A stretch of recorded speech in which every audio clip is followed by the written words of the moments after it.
सहनावतु सहनौ भुनक्तु सह वीर्यं करवावहै तेजस्विनावधीतमस्तु मा विद्विषावहै। ओम शांति शांति ಶಾಂತಿ. ಶ್ರೀಕೃಷ್ಣ ಸರ್ವೂ ನಿನ್ನ ಸೇವೆಯಾಗಲಿ ಸ್ವಾಮಿ. ಎಲ್ಲ ಆಧ್ಯಾತ್ಮ ಬಂಧುಗಳಿಗೂ ನಮಸ್ಕಾರ ಮತ್ತು ಜ್ಞಾನದರ್ಶನಂ ವೇದಿಕೆಗೆ ಸ್ವಾಗತ.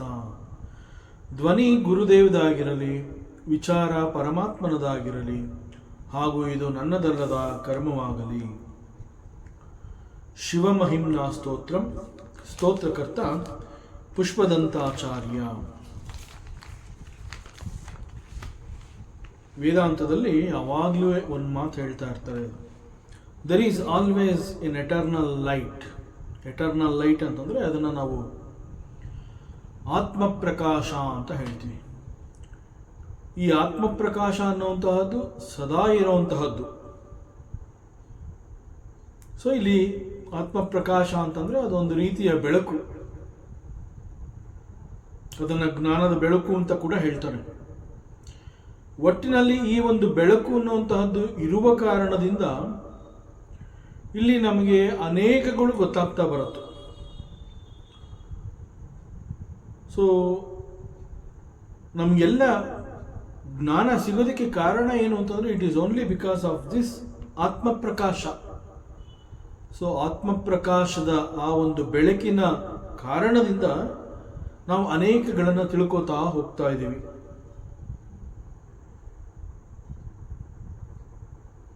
ಬಟ್ ಇಲ್ಲಿ how to realise this truth, how to recognise this ಆತ್ಮಪ್ರಕಾಶ, ಎಟರ್ನಲ್ ಲೈಟ್ ಅನ್ನುವಂತಹದ್ದು ಸದಾ ಇರುತ್ತೆ ಅಂತ ಹೇಳಿದಾಗ ಅದನ್ನು ಹೇಗೆ ತಿಳ್ಕೊಳ್ಳುವಂತಹದ್ದು, ಅದಕ್ಕೆ ಇಲ್ಲಿ ಪುಷ್ಪದಂತಾಚಾರ್ಯ ಹೇಳ್ತಾ ಇದ್ದಾನೆ, it is possible to see the reality by quietening the mind. It is possible. ಬಹಳ ಸ್ಪಷ್ಟವಾಗಿ ಇಲ್ಲಿ ಸ್ತೋತ್ರಕರ್ತ ಪುಷ್ಪದಂತಾಚಾರ್ಯ ಹೇಳ್ತಾ ಇದ್ದಾನೆ, it is possible because eternal light, ಆತ್ಮಪ್ರಕಾಶ ಅನ್ನುವಂತಹದ್ದು ಇದೆ ಅಂತಂದ ಮೇಲೆ ಮತ್ತು ಅದರ ಕಾರಣದಿಂದ ನಮ್ಗೆ ಅದೆಲ್ಲ ಗೊತ್ತಾಗ್ತಾ ಇದೆ ಅಂತಂದ್ಮೇಲೆ ಅದು ಇದ್ದೇ ಇದೆ. ಅದನ್ನು ಹೇಗೆ ತಿಳ್ಕೋಬೇಕು, ಹೇಗೆ ಗುರುತಿಸ್ಬೇಕು ಅಂತಂದ್ರೆ it is only because of you have to practise to quieten your mind ಅಂತಂದ್ರೆ ಮನಸ್ಸಿನ ಪ್ರಶಾಂತತೆಯ ಸ್ಥಿತಿ, ಪ್ರಶಾಂತವಾದ ಮನಸ್ಸನ್ನು ನೀನು ಹೊಂದಬೇಕು. Then it is possible for you to realise that truth and it is possible for you to recognise that ಆತ್ಮ ಪ್ರಕಾಶ. ಸೊ ಅದೆಲ್ಲ ಮಾಡಬೇಕು ಅಂತಂದ್ರೆ ಶಾಸ್ತ್ರ ಮತ್ತು ವೇದಾಂತದಲ್ಲಿ ತಿಳಿಸಿರೋ ಹಾಗೆ ಅನೇಕ ಯಮ ನಿಯಮಗಳನ್ನು ವೇದಾಂತದಲ್ಲಿ ಡೂಸ್ ಅಂಡ್ ಡೋಂಟ್ಸ್ ಅಂತ ಹೇಳ್ತಾರೆ. ಅದರ ಜೊತೆಯಲ್ಲಿ we have to follow this ಯಮಾಸ್. ಆ ಯಮ ನಿಯಮಗಳೆಲ್ಲವನ್ನು ನಾವು ಪರಿಪಾಲನೆ ಮಾಡಬೇಕು. ಇದೆಲ್ಲ ಮಾಡೋದ್ರಿಂದ ನಮ್ಮ ಮನಸ್ಸು ಕೂಡ ಪ್ರಶಾಂತವಾಗುತ್ತೆ. ಪ್ರಶಾಂತವಾದ ಮನಸ್ಸಿಗೆ ಈ ಒಂದು ಸತ್ಯ ಗೊತ್ತಾಗುತ್ತೆ. ಇಲ್ಲಿ ಆತ್ಮಪ್ರಕಾಶ, ಆ ಒಂದು ಜ್ಯೋತಿ ಬೆಳಗ್ತಾ ಇದೆ ಎನ್ನುವಂತಹದ್ದು ನಮಗೆ it is possible for us to recognise. And he continues, ತ್ವಂ ಅರ್ಕಸ್ತ್ವಂ ಸೋಮಃ ತ್ವಮಸಿ ಪವನಃ ತ್ವಂ ಹುತವಃ ತ್ವಂ ಆಪಸ್ತ್ವಂ ವ್ಯೋಮ ತ್ವಮು ಧರಣಿರಾತ್ಮ ತ್ವಮಿತಿ ಚ ಪರಿಚ್ಛಿನ್ನಾಮೇವಂ ತ್ವಯಿ ಪರಿಣತ ಬಿಭ್ರತು ಗಿರಂ ನ ವಿದ್ಯಸ್ತತ್ ತತ್ವಂ ವಯಮಿಹತು ಎತ್ತಂ ನ ಭವಸಿ. ಇಲ್ಲಿ ಪುಷ್ಪದಂತಾಚಾರ್ಯ ಈ ಒಂದು ಸ್ತೋತ್ರದಲ್ಲಿ ನಾವು ಪರಮಾತ್ಮ ಅಂತ ಹೇಳಿದಾಗ ಅವನ ಅಷ್ಟಮೂರ್ತಿಗಳು ಅಂತ ಕೂಡ ಹೇಳ್ತೀವಿ. ಪರಮಾತ್ಮನ ಅಷ್ಟಮೂರ್ತಿಗಳನ್ನು ನಾವು ಪೂಜಿಸ್ತೀವಿ, ಆರಾಧನೆ ಮಾಡ್ತೀವಿ. So 8 different forms of the Bhagavan ಅಂತ ಹೇಳ್ತಾರೆ. ಅಷ್ಟಮೂರ್ತಿಗಳು ಅಂತಂದರೆ they are 8 different forms of the Bhagavan. ಅದನ್ನು ಇಲ್ಲಿ ಹಿ ಈಸ್ ಎಕ್ಸ್ಪ್ಲೈನಿಂಗ್. ತ್ವಂ ಅರ್ಕಸ್ತ್ವಂ, ನೀನು Surya Bhagavan. You are the Surya, sun god. You are the moon, Chandra. You are the air, Pavana. You are the fire, Agni. ಮತ್ತು ತ್ವಂ ಆಪಹ, ನೀನು ಜಲ, ಜಲ ನೀರು. You are the space, you are the earth. ಮತ್ತು ಕೊನೆಯದಾಗಿ ಯು ಆರ್ ದಿ ಸೆಲ್ಫ್, ನೀನು ಆತ್ಮ. ಹೀಗೆ ಭಗವಂತನ ಅಷ್ಟಮೂರ್ತಿಗಳನ್ನು ಇಲ್ಲಿ ವರ್ಣನೆ ಮಾಡ್ತಾ ಇದ್ದಾನೆ.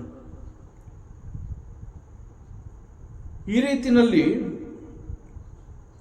ಭಗವಂತ ಅಂತಂದ್ರೆ ಹೀಗೆ ಅಷ್ಟಮೂರ್ತಿಗಳು ಅವೆಲ್ಲವೂ ಭಗವಂತನ ಬೇರೆ ಬೇರೆ ರೂಪಗಳು ಅಂತ ಹೇಳಿದಾಗ ದ ಸೇಮ್ ಭಗವಾನ್, ಆದರೆ ಅವನದು ಅಷ್ಟಮೂರ್ತಿಗಳು, ಅವನ ಬೇರೆ ಬೇರೆ ರೂಪಗಳು ಅಂತ ಹೇಳಿದಾಗ ಇದೆಲ್ಲ ಸಾಮಾನ್ಯವಾಗಿ ಎಲ್ರಿಗೂ ಗೊತ್ತಾಗುವಂತಹ ಸತ್ಯ ಅಲ್ಲ. ಒಬ್ಬ ಜ್ಞಾನಿ, ಒಬ್ಬ ಅನುಭವಿ ಅಂತಹವರು they speak about this 8 forms of the Bhagavan. ಸಾಮಾನ್ಯ ಜನಗಳಿಗೆ, ನಮ್ಮಂತಹವರಿಗೆ ಇದು ಅಷ್ಟು ಸುಲಭವಾಗಿ ಗೊತ್ತಾಗ್ತಾ ಇಲ್ಲ. ಭಗವಂತನ ಅಷ್ಟಮೂರ್ತಿಗಳು ಅಂತ ಮಾತಾಡ್ತಾ ಇರುವಂತಹ ಈ ಜ್ಞಾನಿಗಳು ಹೇಳಿದಾಗ ಅದು ನಮಗೆ ಅರ್ಥನೇ ಆಗೋದೇ ಇಲ್ಲ. ನಮಗೆ ಅದರ ಬಗ್ಗೆ ಏನೊಂದು ಕೂಡ ಗೊತ್ತಿರೋದಿಲ್ಲ. ಸೊ ಆದರೆ ಜ್ಞಾನಿಗಳು ನಿನ್ನ ಬಗ್ಗೆ ಮಾತನಾಡಬೇಕಾದ್ರೆ ಅವರೆಲ್ಲ ಹೇಳ್ತಾರೆ ಭಗವಂತ ಯು ಆರ್ ದಿ ಅಷ್ಟಮೂರ್ತಿ ಅಂತ ಹೇಳ್ತಾರೆ ಅನುಭವಿಗಳು. ಯಾಕೆ ಅಂತಂದ್ರೆ ಅವ್ರಿಗೆ ಇದೆಲ್ಲ, ಈ ಸತ್ಯವೆಲ್ಲ ಅವ್ರಿಗೆ ಗೊತ್ತಿದೆ. ಅವ್ರು ಹೇಳೋದನ್ನ ಕೇಳಿದಾಗ ಕೂಡ ನಮಗೆ ಅರ್ಥ ಆಗೋದಿಲ್ಲ. ಮತ್ತು ಅವರು ಭಗವಂತ ನಿನ್ನನ್ನು ವರ್ಣನೆ ಮಾಡಬೇಕಾದ್ರೆ they use very limited words. The form of the lord, ಭಗವಂತನ ರೂಪ ಅಂತ ಹೇಳಿದಾಗ, ಅಥವಾ ಭಗವಂತನ ಮೂರ್ತಿ, ಅದನ್ನು ವಿಗ್ರಹ ಅಂತ ಹೇಳ್ತಾರೆ. ಇವೆಲ್ಲ ವಿಭೂತಿ ಆಫ್ ದಿ ಸೇಮ್ ಪರಮಾತ್ಮ. ಒಬ್ಬನೇ ಭಗವಂತನ ಅನೇಕ ಬೇರೆ ಬೇರೆ ವಿಭೂತಿಗಳು, forms of the god, 8 different forms of the god. ಜೊತೆಗೆ ಭಗವಂತನ 8 ಬೇರೆ ಬೇರೆ ರೂಪಗಳು ಅಂತ ಹೇಳಿದಾಗ there is a specific reason. ಯಾಕೆ ಭಗವಂತ ಈ ರೂಪದಲ್ಲಿದ್ದಾನೆ? What is the significance? ಅವನಿಂದ ಏನು ಪ್ರಯೋಜನ? ಅವನು ನಮಗೆ ಏನು ಕೊಡ್ತಾ ಇದ್ದಾನೆ? ಮತ್ತು ನಾವು ಯಾಕೆ ಅವನನ್ನು ಈ ರೀತಿ ಕರೀತಾ ಇದ್ದೀವಿ? ಹೀಗೆ 8 ಮೂರ್ತಿಗಳು ಅಂತ ಇಲ್ಲಿ ಜ್ಞಾನಿಗಳು ಹೇಳಿದಾಗ ಅವರು ಸುಮ್ಮನೆ ಹೇಳಿಲ್ಲ. There is a specific reason why this particular form is there for the Bhagavan. So ಇಂತಹ ಮೂರ್ತಿಯನ್ನ ಈ ರೀತಿಯ ಹೆಸರಿನಿಂದನೇ ಯಾಕೆ ಕರಿಬೇಕು? ಸೊ ಅದಕ್ಕೆಲ್ಲ ಅನೇಕ ಕಾರಣಗಳಿದೆ. ಇಲ್ಲಿ ಈ ಶ್ಲೋಕದಲ್ಲಿ ಪರಮಾತ್ಮನ ಅಷ್ಟಮೂರ್ತಿಗಳನ್ನು ಕುರಿತು ಇಲ್ಲಿ ಪುಷ್ಪದಂತಾಚಾರ್ಯ ಪರಮಾತ್ಮ ತನ್ನ ಆರಾಧ್ಯ ದೈವ ಶಿವನನ್ನ ವರ್ಣನೆ ಮಾಡ್ತಾ ಸ್ತುತಿ ಮಾಡ್ತಾ ಇದ್ದಾನೆ. ಈ 8 ಮೂರ್ತಿಗಳಲ್ಲಿ ಭಗವಂತನ ಮೊದಲನೇ ಮೂರ್ತಿಯನ್ನ ಸನ್ ಗಾಡ್ ಅಂತಂದ್ರೆ ಸೂರ್ಯ ಭಗವಾನ್ ಅಂತ ಕರೀತಾ ಇದ್ದಾನೆ. ಮತ್ತು ಸೂರ್ಯ ಅಂತ ಹೇಳಿದಾಗ ವೈ ಸೂರ್ಯ ಈಸ್ ಭಗವಾನ್? ಸೂರ್ಯನನ್ನು ನಾವು ಯಾಕೆ ಭಗವಂತ ಅಂತ ಕರಿತೀವಿ? ಸೂರ್ಯ ಅಂತ ಹೇಳಿದಾಗ ಮೊಟ್ಟ ಮೊದಲನೆಯದಾಗಿ ಹಿ is the one who determines the ಕಾಲ.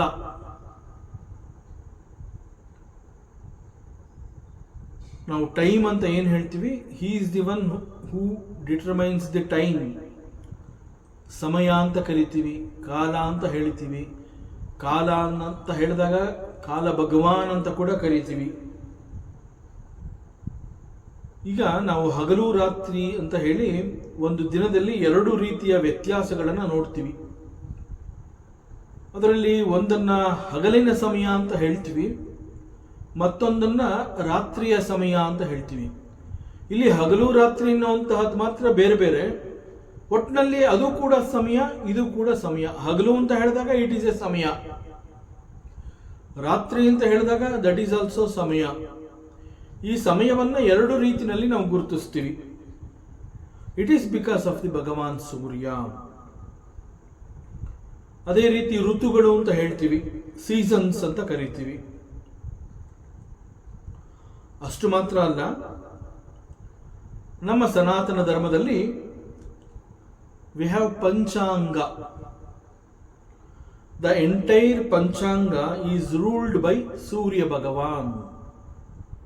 ನಾವು ಪಂಚಾಂಗವನ್ನ ಅನೇಕ ಸಂದರ್ಭಗಳಲ್ಲಿ, ಇನ್ಫ್ಯಾಕ್ಟ್ ಅದಿಲ್ಲದೆ ನಮ್ಮ ಬದುಕೇ ಇಲ್ಲ, ಆ ರೀತಿಯಲ್ಲಿ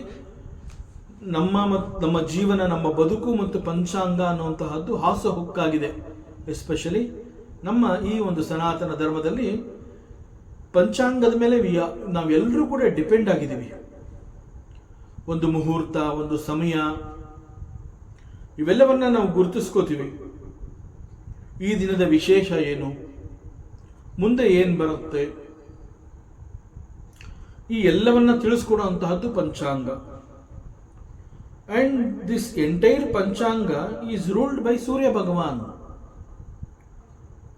and this Surya Bhagavan, he decides the time. Paramatma, that Surya Bhagavan, ಅವನು ಕಾಲವನ್ನ ನಿರ್ಣಯ ಮಾಡ್ತಾನೆ ಅಂತ ಹೇಳ್ತಾರೆ.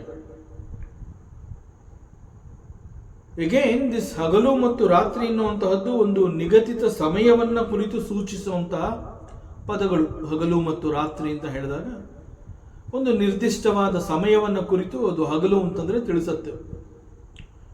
ಈಗ ನಮಗೆ ಚೆನ್ನಾಗಿ ಅರ್ಥ ಆಗಿದೆ ಹಗಲು ಅಂತಂದ್ರೆ ಏನು, ರಾತ್ರಿ ಅಂತಂದ್ರೆ ಏನು. ಹಗಲು ಅಂತ ಹೇಳಿದಾಗ ಸೂರ್ಯ ಹುಟ್ಟಿದ ಸಮಯದಿಂದ ಸೂರ್ಯ ಮುಳುಗುವ ಸಮಯ ಅಂತ ಹೇಳ್ತೀವಿ. ಬಟ್ ಸೂರ್ಯ ಹುಟ್ಟೋದು ಮತ್ತು ಮುಳುಗೋದು ಅನ್ನುವಂತಹದ್ದು ಆ ರೀತಿ ಇಲ್ಲ. ಸೂರ್ಯ ಅನ್ನುವಂತಹವನು ಆಲ್ ದಿ 24 hours 365 days ಅವನು ಬೆಳಗ್ತಾನೆ ಇರ್ತಾನೆ.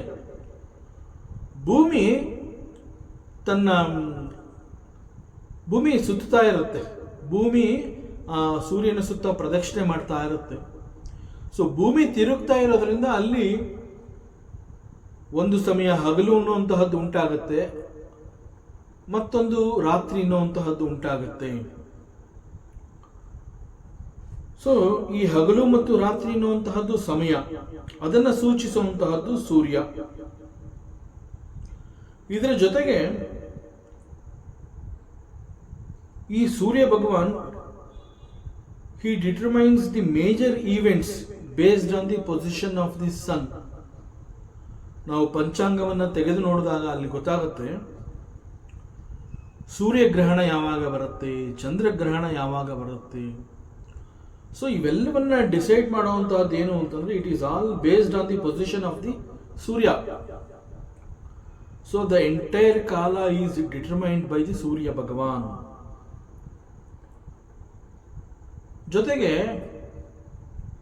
ನಾವು ಏನೊಂದು ಎನರ್ಜಿ, ಶಕ್ತಿ ಅಂತ ಹೇಳ್ತೀವಿ. So from the standpoint of energy, the major energy source ಯಾವುದು ಅಂತಂದ್ರೆ ದಟ್ ಈಸ್ ಸೂರ್ಯ. ಎಸ್ಪೆಷಲಿ ಈ ಒಂದು ಆಧುನಿಕ ಜಗತ್ತು ಅಂತ ಕರಿತೀವಿ ಈ ಒಂದು ಸಮಯವನ್ನ. ಈ ಸಮಯದಲ್ಲಿ ನಾವು ದ ಎಂಟೈರ್ ವರ್ಲ್ಡ್, ಯೂನಿವರ್ಸ್, ಈ ಒಂದು ಸೂರ್ಯನ ಎನರ್ಜಿಯನ್ನ ಸಂಪೂರ್ಣವಾಗಿ ಬಳಸ್ಕೋತಾ ಇದೆ. ಸೂರ್ಯನ ಶಾಖವನ್ನ ಉಪಯೋಗಿಸ್ಕೊಂಡು ಅಡಿಗೆ ಮಾಡುವಂತಹದ್ದು, ನೀರು ಕಾಯಿಸ್ಕೊಳ್ಳುವಂತಹದ್ದು, ಜೊತೆಗೆ ಎಲೆಕ್ಟ್ರಿಸಿಟಿ ಕೂಡ ನಾವು ಈ ಸೂರ್ಯನ ಶಾಖದ ಮೇಲೆ ಅವುಗಳನ್ನು ಉಪಯೋಗಿಸ್ಕೊಂಡು ನಾವು ಇವತ್ತು ಎಲೆಕ್ಟ್ರಿಸಿಟಿ ಕೂಡ ಪ್ರೊಡ್ಯೂಸ್ ಮಾಡ್ತಾ ಇದ್ದೀವಿ. So the major energy source ಅಂತಂದ್ರೆ ದಿಸ್ ಇಸ್ ಸನ್, ಸೂರ್ಯ. ಹೀಗೆ ಹಲವಾರು ರೀತಿಯಲ್ಲಿ ಈ ಸೂರ್ಯ ನಮ್ಮ ಜೀವನದಲ್ಲಿ ಬಹಳ ಅತಿ ಅವಶ್ಯಕವಾಗಿ ನಮಗೆ ಬೇಕಾಗಿದ್ದಾನೆ. ನಾವೇನು ಒಂದು ಸಸ್ಯ ಅಂತ ಕರಿತೀವಿ, ಆ ಒಂದು ಸಸ್ಯ ಅನೇಕ ಸಮಯದ ನಂತರದಲ್ಲಿ, ಯಾವುದೋ ಒಂದು ಸಮಯದಲ್ಲಿ ಅದು ಪಳೆಯುಳಿಕೆಯಂತೆ ಕಾಣುತ್ತೆ. ಅಂತಂದರೆ ಆ ಒಂದು ಸಸ್ಯ ಪಳೆಯುಳಿಕೆಯಾಗಿ ಬದಲಾಗತ್ತೆ. ಅದನ್ನು ಫಾಸಿಲ್ ಅಂತ ಕರಿತೀವಿ. Even this fossil survives because of the sunlight.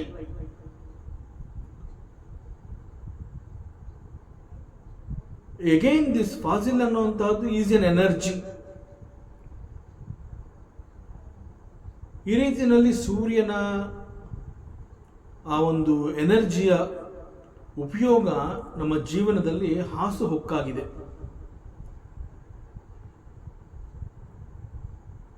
So sunlight ಅಂತ ಹೇಳಿದಾಗ it is an energy and even we can preserve that.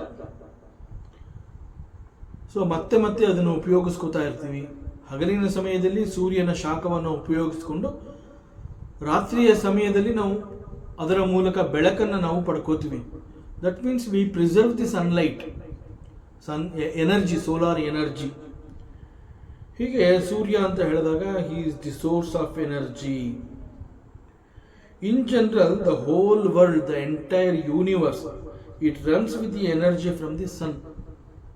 ಜಗತ್ತಿನಲ್ಲಿ ಈ ಸೂರ್ಯನ ಎನರ್ಜಿ ಪ್ರತಿಯೊಬ್ಬರಿಗೂ ಬೇಕಾಗುವ ರೀತಿಯಲ್ಲಿ ಅದನ್ನು ಒದಗಿಸ್ತಾ ಇದ್ದಾನೆ. ಇದೆಲ್ಲ ನಮಗೆ ಸಿಗ್ತಾ ಇರೋದಕ್ಕೆ ಕಾರಣ ಏನು ಅಂತಂದರೆ ಇಟ್ ಈಸ್ ದಿ ಸೂರ್ಯ. ಹೀಗೆ ಸೂರ್ಯ ಅಂತಂದಾಗ ಅವನು ಹಲವಾರು ರೀತಿಯಲ್ಲಿ ನಮಗೆ ಅತಿ ಅವಶ್ಯಕವಾಗಿ ಬೇಕಾಗಿರುವಂತಹವನು. ಸೊ ಸೂರ್ಯ ಇಲ್ಲ ಅಂತಂದರೆ it is very difficult to imagine our life. So without the presence of the sun, ನಾವು ನಮ್ಮ ಜೀವನವನ್ನು ನಾವು ಕಲ್ಪನೆ ಮಾಡ್ಕೊಳ್ಳೋದಕ್ಕೂ ಕೂಡ ಸಾಧ್ಯ ಇಲ್ಲ. ಸೊ ಈ ಎಲ್ಲ ಕಾರಣಗಳಿಂದ ನಮಗೆ ಬೇಕಾಗಿರುವಂತಹ ಅನೇಕಗಳನ್ನು ಈ ಸೂರ್ಯ ನಮಗೆ ಕೊಡ್ತಾ ಇರೋದ್ರಿಂದ ನಾವು ಸೂರ್ಯನನ್ನು ಭಗವಂತ ಅಂತ ಕರಿತೀವಿ. So the Surya means is Bhagavan. So ಅಷ್ಟಮೂರ್ತಿಗಳಲ್ಲಿ ಸೂರ್ಯ ಅನ್ನುವಂತಹದ್ದು ಮೊದಲನೇದು. ಮತ್ತು ದ ಸೆಕೆಂಡ್ ಮೂರ್ತಿ ಈಸ್ ಮೂನ್, ಚಂದ್ರ. ಚಂದ್ರನನ್ನ ಸೋಮ ಅಂತ ಕರಿತೀವಿ. This moon represents our mind. Moon also it reflects the sunlight. ಹೇಗೆ ಅಂತಂದರೆ ನಮ್ಮ ಮನಸ್ಸು it reflects the light of the consciousness ಅಂತ ಹೇಳ್ತಾರೆ. ವೇದಾಂತದಲ್ಲಿ ನಮ್ಮ ಮನಸ್ಸು ಯಾಕೆ ಬೆಳಗ್ತಾ ಇದೆ ಅಂತಂದರೆ it is because of the consciousness. It is exactly like that.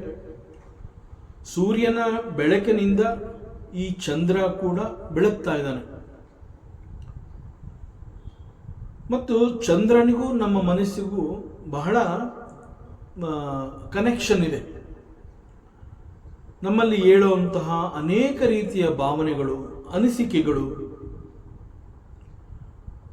ಅದು ಸಂತೋಷದ ಭಾವನೆಗಳಿರಬಹುದು, ಬೇಸರದ ಭಾವನೆಗಳಿರಬಹುದು, ನಮ್ಮ ಮನಸ್ಸಿನಲ್ಲಿ ಉಂಟಾಗುವಂತಹ ಅನೇಕ ರೀತಿಯ ಬೇರೆ ಬೇರೆ ಭಾವನೆಗಳು,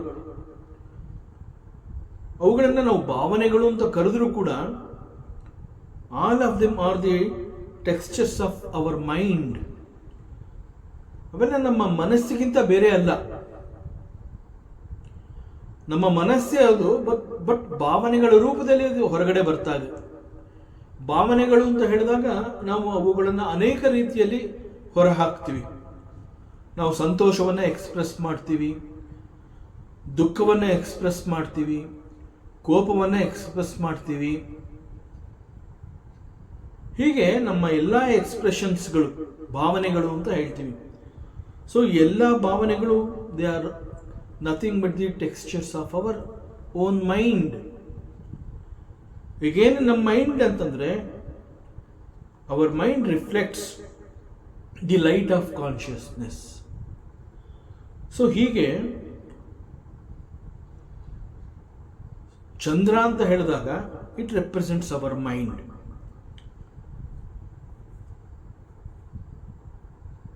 ಎಸ್ಪೆಷಲಿ ಹುಣ್ಣಿಮೆಯ ದಿನದಲ್ಲಿ ಏನಾಗುತ್ತೆ, ಸಾಗರದಲ್ಲಿ ಅಲೆಗಳ ಏರಿಳಿತಗಳಲ್ಲಿ ಬಹಳ ವ್ಯತ್ಯಾಸಗಳನ್ನು ನಾವು ಗುರುತಿಸಬಹುದು. ಅಂದರೆ ಹುಣ್ಣಿಮೆಯ ದಿನ ಸಾಗರದ ಮೇಲೆ ಹುಣ್ಣಿಮೆಯ ಚಂದ್ರನ ಪ್ರಭಾವ ಆ ರೀತಿ ಇರುತ್ತೆ. So because of that influence ನಾವು ಸಾಗರದಲ್ಲಿ ಆ ಅಲೆಗಳ ಏರಿಳಿತಗಳನ್ನು, ಅಬ್ಬರಗಳನ್ನು ನಾವು ನೋಡ್ತೀವಿ. It is exactly like that. ಮನುಷ್ಯನ ದೇಹ ಅಂತಂದಾಗ 70% of the human body constitutes water. ಈ ಕಾರಣದಿಂದ ಹುಣ್ಣಿಮೆಯ ದಿನ ಇದೇ ಚಂದ್ರನ ಪ್ರಭಾವ ಮನುಷ್ಯನ ಮೇಲೂ ಕೂಡ ಪರಿಣಾಮಕಾರಿಯಾಗಿ ಬೀಳುತ್ತೆ. ಈ ಕಾರಣದಿಂದ ಅನೇಕರು ಬಿಕಾಸ್ ಆಫ್ ದಿಸ್ ಇನ್ಫ್ಲೂಯೆನ್ಸ್ ಅವರ ಮನಸ್ಸಿನಲ್ಲಿ ಅಜಿಟೇಷನ್ಸ್ಗಳು ಹೇಳುತ್ತೆ, ಹಸನ್ಮುಖಿಗಳಾಗಿರ್ತಾರೆ, ಬೇಸರವನ್ನು ಎಕ್ಸ್ಪ್ರೆಸ್ ಮಾಡ್ತಾರೆ, ಕೋಪವನ್ನು ಎಕ್ಸ್ಪ್ರೆಸ್ ಮಾಡ್ತಾರೆ. ಅಂದರೆ ಮೈಂಡು ಅಷ್ಟು ಸುಲಭವಾಗಿ ಅವರ ಕಂಟ್ರೋಲ್ಗೆ ಸಿಗೋದಿಲ್ಲ. ಕೆಲವರು ಹೆಚ್ಚು ಮಾತನಾಡ್ತಾರೆ, ಕೆಲವರು ಆ ದಿನ ಮೌನವಾಗಿರ್ತಾರೆ. ಸೊ ಇವೆಲ್ಲ ಹುಣ್ಣಿಮೆಯ ದಿನಗಳಲ್ಲಿ ನಡೆಯುವಂತಹ ಕೆಲವು ವಿದ್ಯಮಾನಗಳು. ಸೊ ಇದೇ ಸಾಗರದಲ್ಲಿ ಹೇಗೆ ನಾವು ಲೋ ಟೈಡ್, ಹೈ ಟೈಡ್ ಇವುಗಳನ್ನು ಹುಣ್ಣಿಮೆಯ ದಿನದಲ್ಲಿ ನೋಡ್ತೀವಿ, ಆ ರೀತಿಯಲ್ಲಿ ಮನುಷ್ಯನ ಮನಸ್ಸಿನ ಮೇಲೂ ಕೂಡ ಈ ಒಂದು ಚಂದ್ರನ, ಹುಣ್ಣಿಮೆಯ ದಿನ ಚಂದ್ರನ ಆ ಒಂದು ಪ್ರಭಾವ ಮನುಷ್ಯನ ಮೇಲೂ ಕೂಡ ಬಿದ್ದಿರುತ್ತೆ. So movement of sun, moon, planets, they all have some effects on our mind. So ಈ ಎಲ್ಲ ಕಾರಣಗಳಿಂದ there is a belief, ಚಂದ್ರ ಅಂತಂದಾಗ he is a god ಅನ್ನುವ ಒಂದು ಬಿಲೀಫ್ ನಮ್ಮಲ್ಲಿ ಇದೆ. So all the physical rhythms is governed by moon. ಮತ್ತು ಇದನ್ನ ಬಯಾಲಜಿಕಲ್ ಕ್ಲಾಕ್ ಅಂತ ಕೂಡ ಕರೀತಾರೆ.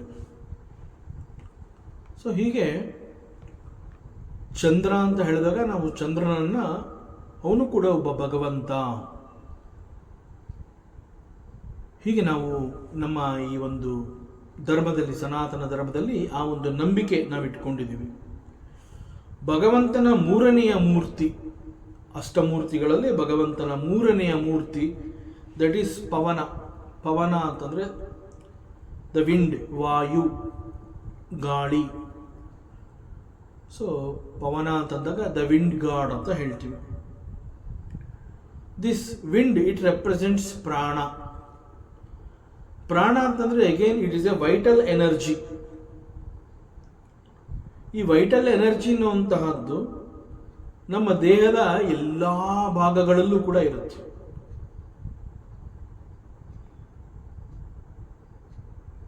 ಸೊ ವಿಂಡ್ ಅಂತ ಹೇಳಿದಾಗ ಈ ಗಾಳಿ ಅಂತ ನಾವೇನು ಹೇಳ್ತೀವಿ, ಅದು ಕೂಡ ಈ ಸ್ಪೇಸ್ನಲ್ಲಿ ಎಲ್ಲ ಭಾಗಗಳಲ್ಲೂ ಅದಿರುತ್ತೆ. So wind is called god. ಯಾಕೆಂತಂದರೆ he is vital energy. Especially ನಮ್ಮ ಬದುಕಿಗೆ ಅತಿ ಮುಖ್ಯವಾಗಿ ಬೇಕಾಗಿರುವಂತಹದ್ದು ಈ ಒಂದು ಶಕ್ತಿ, ವೈಟಲ್ ಎನರ್ಜಿ. ನಾವು ಉಸಿರಾಟ ಅಂತ ಹೇಳ್ತೀವಿ. ಸೊ ಉಸಿರಾಟ ಅಂತ ಹೇಳಿದಾಗ ನಾವು ವಿ ಕೆನಾಟ್ ಇಮ್ಯಾಜಿನ್, ಉಸಿರಾಟ ಇಲ್ಲ ಅಂತಂದರೆ ನಮ್ಮ ಬದುಕು ಅನ್ನುವಂತಹದ್ದು ಹೇಗೆ ನಡೆಯುತ್ತೆ ಅನ್ನೋದೇ ನಾವು ಕಲ್ಪನೆ ಕೂಡ ಮಾಡ್ಕೊಳ್ಳೋಕ್ಕಾಗೋದಿಲ್ಲ. ಸೊ ಈ ಕಾರಣದಿಂದ ವಾಯು ಅಂತ ಹೇಳಿದಾಗ we consider him as a god. So it is one of the murtis of the Bhagwan.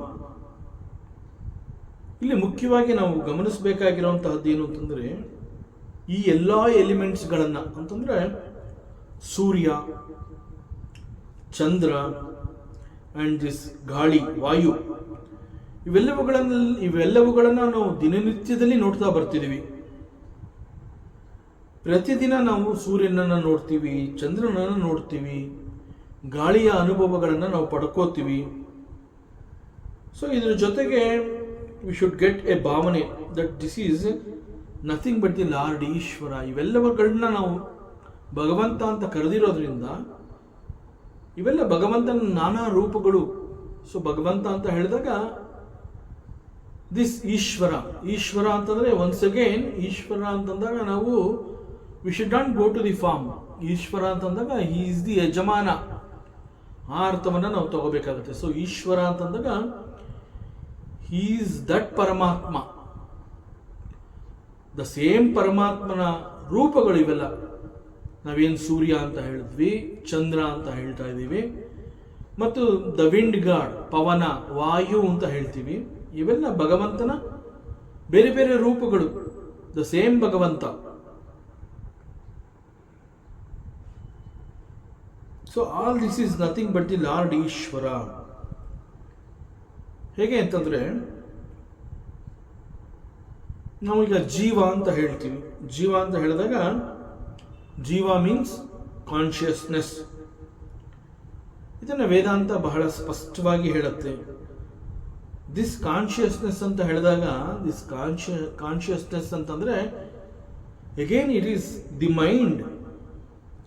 Mind ಅಂತಂದ್ರೆ it is consciousness, it's nothing but the consciousness.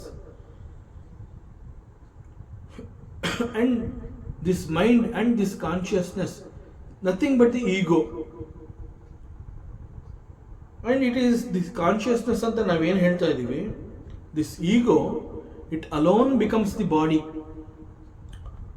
Similarly the same consciousness is the sun, the moon, the wind etcetera. ಹೇಗೆ ನಾವು ಜೀವ ಅಂತ ಹೇಳಿದಾಗ ಅದರ ಬೇರೆ ಬೇರೆ ಆಕಾರಗಳನ್ನು ನಾವು ನೋಡ್ತಾ ಬರ್ತೀವಿ. ಮೊಟ್ಟ ಮೊದಲನೇದಾಗಿ ಜೀವ ಅಂತ ಹೇಳಿದಾಗ ಇಟ್ ಈಸ್ ದಿ ಮೈಂಡ್ ಅಂತ ಹೇಳ್ತೀವಿ. ಅಗೇನ್ ಮನಸ್ಸಿನ ಮತ್ತೊಂದು ರೂಪ ಏನು ಅಂತಂದ್ರೆ ಇಟ್ ಈಸ್ ಈಗೋ. ಅಹಂ ಅನ್ನುವಂತಹದ್ದನ್ನ ಹೇಳ್ಕೊಡುತ್ತದು ಮನಸ್ಸು. ಅಹಂ ಅನ್ನುವಂತಹದ್ದು ದೇಹವನ್ನ ಗುರುತಿಸಿಕೊಂಡು ಅದನ್ನ ನಾನು ಅಂತ ಹೇಳುತ್ತೆ. So the consciousness is the mind, the mind is the ego, ego is the body. It is exactly like that. Ishwara ಅಂತಂದಾಗ he is the sun, he is the moon, he is the Pavana. ಭಗವಂತನ ನಾನಾ ರೂಪಗಳು, ನಾನಾ ಶಕ್ತಿಗಳು ಇವೆಲ್ಲ. ನಮ್ಮ ದಿನನಿತ್ಯದ ಅನುಭವ ಹೇಗಿದೆ ಅಂತಂದ್ರೆ ನಮ್ದೆಲ್ಲ ಲಿಮಿಟೆಡ್ ಶಕ್ತಿ, ನಮ್ದೆಲ್ಲ ಲಿಮಿಟೆಡ್ ಜ್ಞಾನ, ಅಲ್ಪಜ್ಞ ಅಂತ ಹೇಳ್ತೀವಿ ನಾವು. ಯಾಕೆಂದ್ರೆ ನಾವು ಜೀವಭಾವವನ್ನು ಹೊತ್ತಿರ್ತೀವಿ, ದೇಹ ಭಾವದಲ್ಲಿ ನಾವು ಸದಾ ಜೀವಿಸ್ತಾ ಇರ್ತೀವಿ. ಸೊ ನಮ್ಮ ಜ್ಞಾನವಾಗಲಿ ಶಕ್ತಿಯಾಗಲಿ ಇಟ್ ಈಸ್ ಅಲ್ಪ. ಬಟ್ ಭಗವಂತ ಅಂತ ಹೇಳಿದಾಗ ಹಿ ಈಸ್ ಸರ್ವಜ್ಞ, ಸರ್ವಶಕ್ತ. ಬಟ್ ಜೀವ ಅಂತ ಹೇಳಿದಾಗ, ಜೀವಾತ್ಮ ಅಂತ ಹೇಳಿದಾಗ ಹಿ ಈಸ್ ಅಲ್ಪಜ್ಞ, ಅಲ್ಪಶಕ್ತ. ಸೊ ನಾವು ದಿನನಿತ್ಯದಲ್ಲಿ ನಮ್ಮ ಅನುಭವ ಹೇಗಿದೆ ಅಂತಂದ್ರೆ ನಾವು ನಮ್ಮ ದೇಹವನ್ನು ನೋಡ್ಕೋತೀವಿ. ನಾವು ನಮ್ಮ ದೇಹವನ್ನು ನೋಡ್ಕೊಂಡು ಕೂಡಲೇ ನಮ್ಮ ಗಮನ ಹೇಗಿರುತ್ತೆ ಅಂತಂದ್ರೆ ದೇಹವನ್ನು ಗುರುತಿಸುತ್ತೆ. But deha is nothing but the consciousness ಅನ್ನುವಂತಹದ್ದನ್ನು ವೇದಾಂತ ಒಂದು ಕಡೆ ನಮಗೆ ಬಹಳ ಸ್ಪಷ್ಟವಾಗಿ ಹೇಳಿಕೊಟ್ರು ಕೂಡ, ಅದನ್ನ ಕೇಳಿ ಅದು ನಮಗೆ ಮನವರಿಕೆ ಆಗಿದ್ರೂ ಕೂಡ ನಾವು ನಮ್ಮ ದೇಹವನ್ನು ನೋಡಿದ ಕೂಡಲೇ ನಮ್ಮ ಗಮನ ಎಲ್ಲಿ ಹೋಗುತ್ತೆ ಅಂತಂದ್ರೆ ದೇಹದ ಕಡೆಗೆ ಹೋಗುತ್ತೆ ಅಷ್ಟೇ ಹೊತ್ತು ಈ ಕಾನ್ಷಿಯಸ್ನೆಸ್ ಕಡೆಗೆ ಅದು ಹೋಗೋದಿಲ್ಲ. ದೇಹವನ್ನು ನೋಡಿದ ಕೂಡಲೇ ಗುರುತಿಸ್ತೀವಿ, ಇಟ್ಸ್ ಮೀ ಅಂತ ಹೇಳ್ತೀವಿ. ಆದರೆ ದಟ್ ಮೀನ್ಸ್ ಆ ದೇಹ ಅನ್ನುವಂಥದ್ದು it is nothing but the consciousness. So ನಾನು ಕಾನ್ಷಿಯಸ್ನೆಸ್ ಅನ್ನುವಂಥದ್ದನ್ನು ನಾನು ಗುರುತಿಸ್ಕೊಳ್ಳೋದಿಲ್ಲ. ಯಾಕೆಂತಂದ್ರೆ ಕಾನ್ಷಿಯಸ್ನೆಸ್ ಅಂತ ಹೇಳಿದಾಗ ಅದಕ್ಕೆ ಕಣ್ಣಿಗೆ ಕಾಣುವಂತಹದ್ದಲ್ಲ, ಅದಕ್ಕೆ ಇಂತಹದೇ ಅಂತ ಒಂದು ಆಕಾರ ಇಲ್ಲ. There is no particular form for the consciousness. But ಇಲ್ಲಿ ದೇಹವನ್ನು ನೋಡಿದ ತಕ್ಷಣ ಇದನ್ನ ದೇಹ ಅಂತ ಮಾತ್ರ ನಾವು ಗುರುತಿಸ್ತೀವಿ. ನಮ್ಮ ಗಮನ ಸಂಪೂರ್ಣವಾಗಿ ದೇಹದ ಕಡೆಗೆ ಹೋಗಿರುತ್ತೆ. ದೇಹವನ್ನು ನೋಡುತ್ತೆ, ದೇಹ ಅಂತ ಗುರುತಿಸುತ್ತೆ, ದೇಹವನ್ನು ನಾನು ಅಂತ ಹೇಳುತ್ತೆ. ಆದರೆ ನಮ್ಮ ಗಮನ ಅದನ್ನು ಮೀರಿ, ಅದನ್ನು ದಾಟಿ ಇಟ್ ಈಸ್ ದಿ ಕಾನ್ಷಿಯಸ್ನೆಸ್, ಆ ಕಡೆಗೆ ಅದು ಹೋಗೋದಿಲ್ಲ. We just say it is our body and it is me.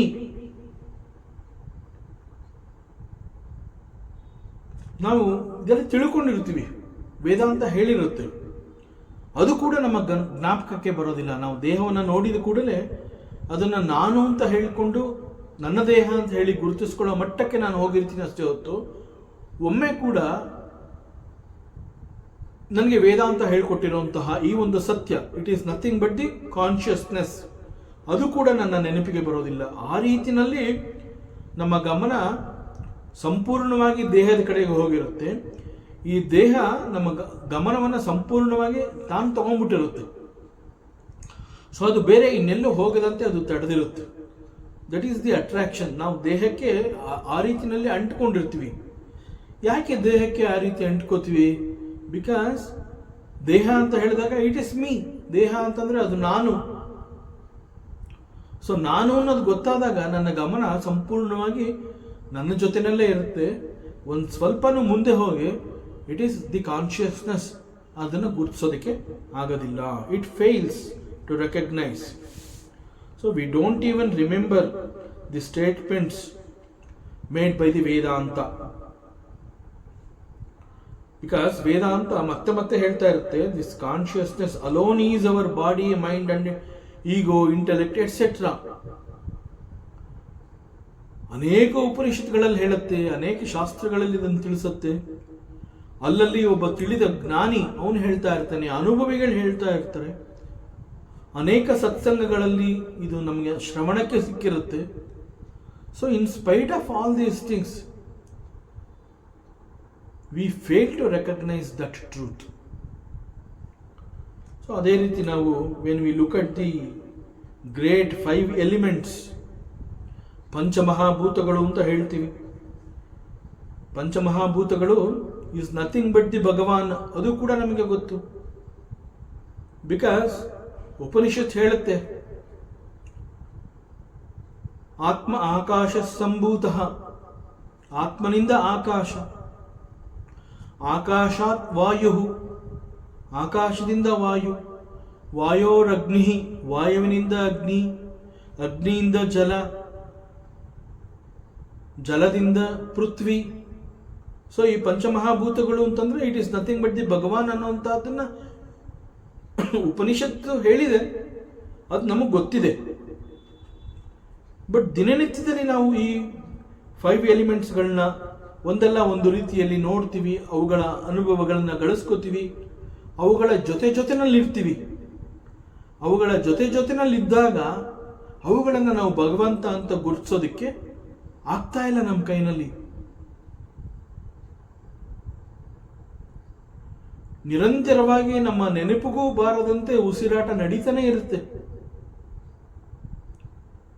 Pavana, the wind god, but we don't remember him. ಬಾಯಾರಿಕೆ ಆಯಿತು ಅಂತ ನೀರು ಕುಡಿತೀವಿ. ನೀರನ್ನ ನೋಡಿದಾಗ ನಾವು ಪಂಚಮಹಾಭೂತಗಳಲ್ಲಿ ಇದು ಕೂಡ ಒಂದು, ಇದು ಭಗವಂತ, ಅದು ನಮ್ಮ ನೆನಪಿಗೆ ಬರೋದಿಲ್ಲ. ಭೂಮಿಯನ್ನ ನೋಡ್ತೀವಿ, ಓಡಾಡ್ತೀವಿ, ನಮ್ಮ ಅಸ್ತಿತ್ವವೇ ಈ ಭೂಮಿಯ ಮೇಲಿರುತ್ತೆ.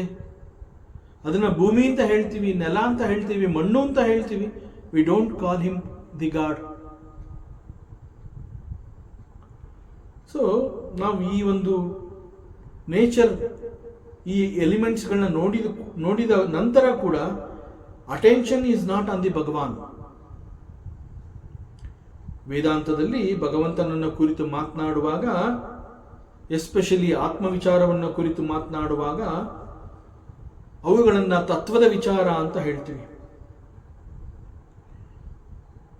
ಈ ತತ್ವದ ವಿಚಾರದಲ್ಲಿ ವೇದಾಂತ ನಮಗೆ ಹೇಳ್ಕೊಡುವಂತಹದ್ದೇ ಈ ಪ್ರಕೃತಿ ಅನ್ನುವಂತಹದ್ದು ಪೂಜಾರ್ಹ ಅಂತಂದ್ರೆ ಪ್ರಕೃತಿ ಮಸ್ಟ್ ಬಿ ವರ್ಷಿಪ್ಡ್ ಅಂತ ಹೇಳ್ಕೊಡುತ್ತೆ. ಯಾವುದೇ ಒಂದು ತತ್ವದ ವಿಚಾರ ಅಂತ ಹೇಳಿದಾಗ, ವೇದಾಂತದ ವಿಚಾರ ಅಂತ ಹೇಳಿದಾಗ, ಅಲ್ಲಿ ಪ್ರಕೃತಿ ಮತ್ತು ಪುರುಷ ಅಂತ ಬಂದಾಗ, ದಿಸ್ ಪ್ರಕೃತಿ ಅಂತ ಹೇಳಿದಾಗ ಇಟ್ ಈಸ್ ಪೂಜಾರ್ಹ, ಇಟ್ ಈಸ್ ವರ್ಷಿಪ್ಫುಲ್. ನಾವು ಪ್ರಕೃತಿಯನ್ನು ಆರಾಧಿಸಬೇಕು, ಪೂಜಿಸಬೇಕು, ಪ್ರೀತಿಸಬೇಕು. ವೇದಾಂತ ಇದೆಲ್ಲ ನಮ್ಗೆ ಹೇಳ್ಕೊಡತ್ತೆ. ಪ್ರಕೃತಿಯನ್ನು ನೋಡಿದ ತಕ್ಷಣ ನಿನಗೆ ಅದು ಭಗವಂತ ಅನ್ನುವಂತಹದ್ದು ಗೊತ್ತಾಗಬೇಕು. So it is worshipful. ಅವುಗಳನ್ನು ನೀನು ಪೂಜಿಸು, ಆರಾಧಿಸು ಅಂತ ಹೇಳ್ಕೊಡತ್ತೆ. All these elements of the nature, they are nothing but the god.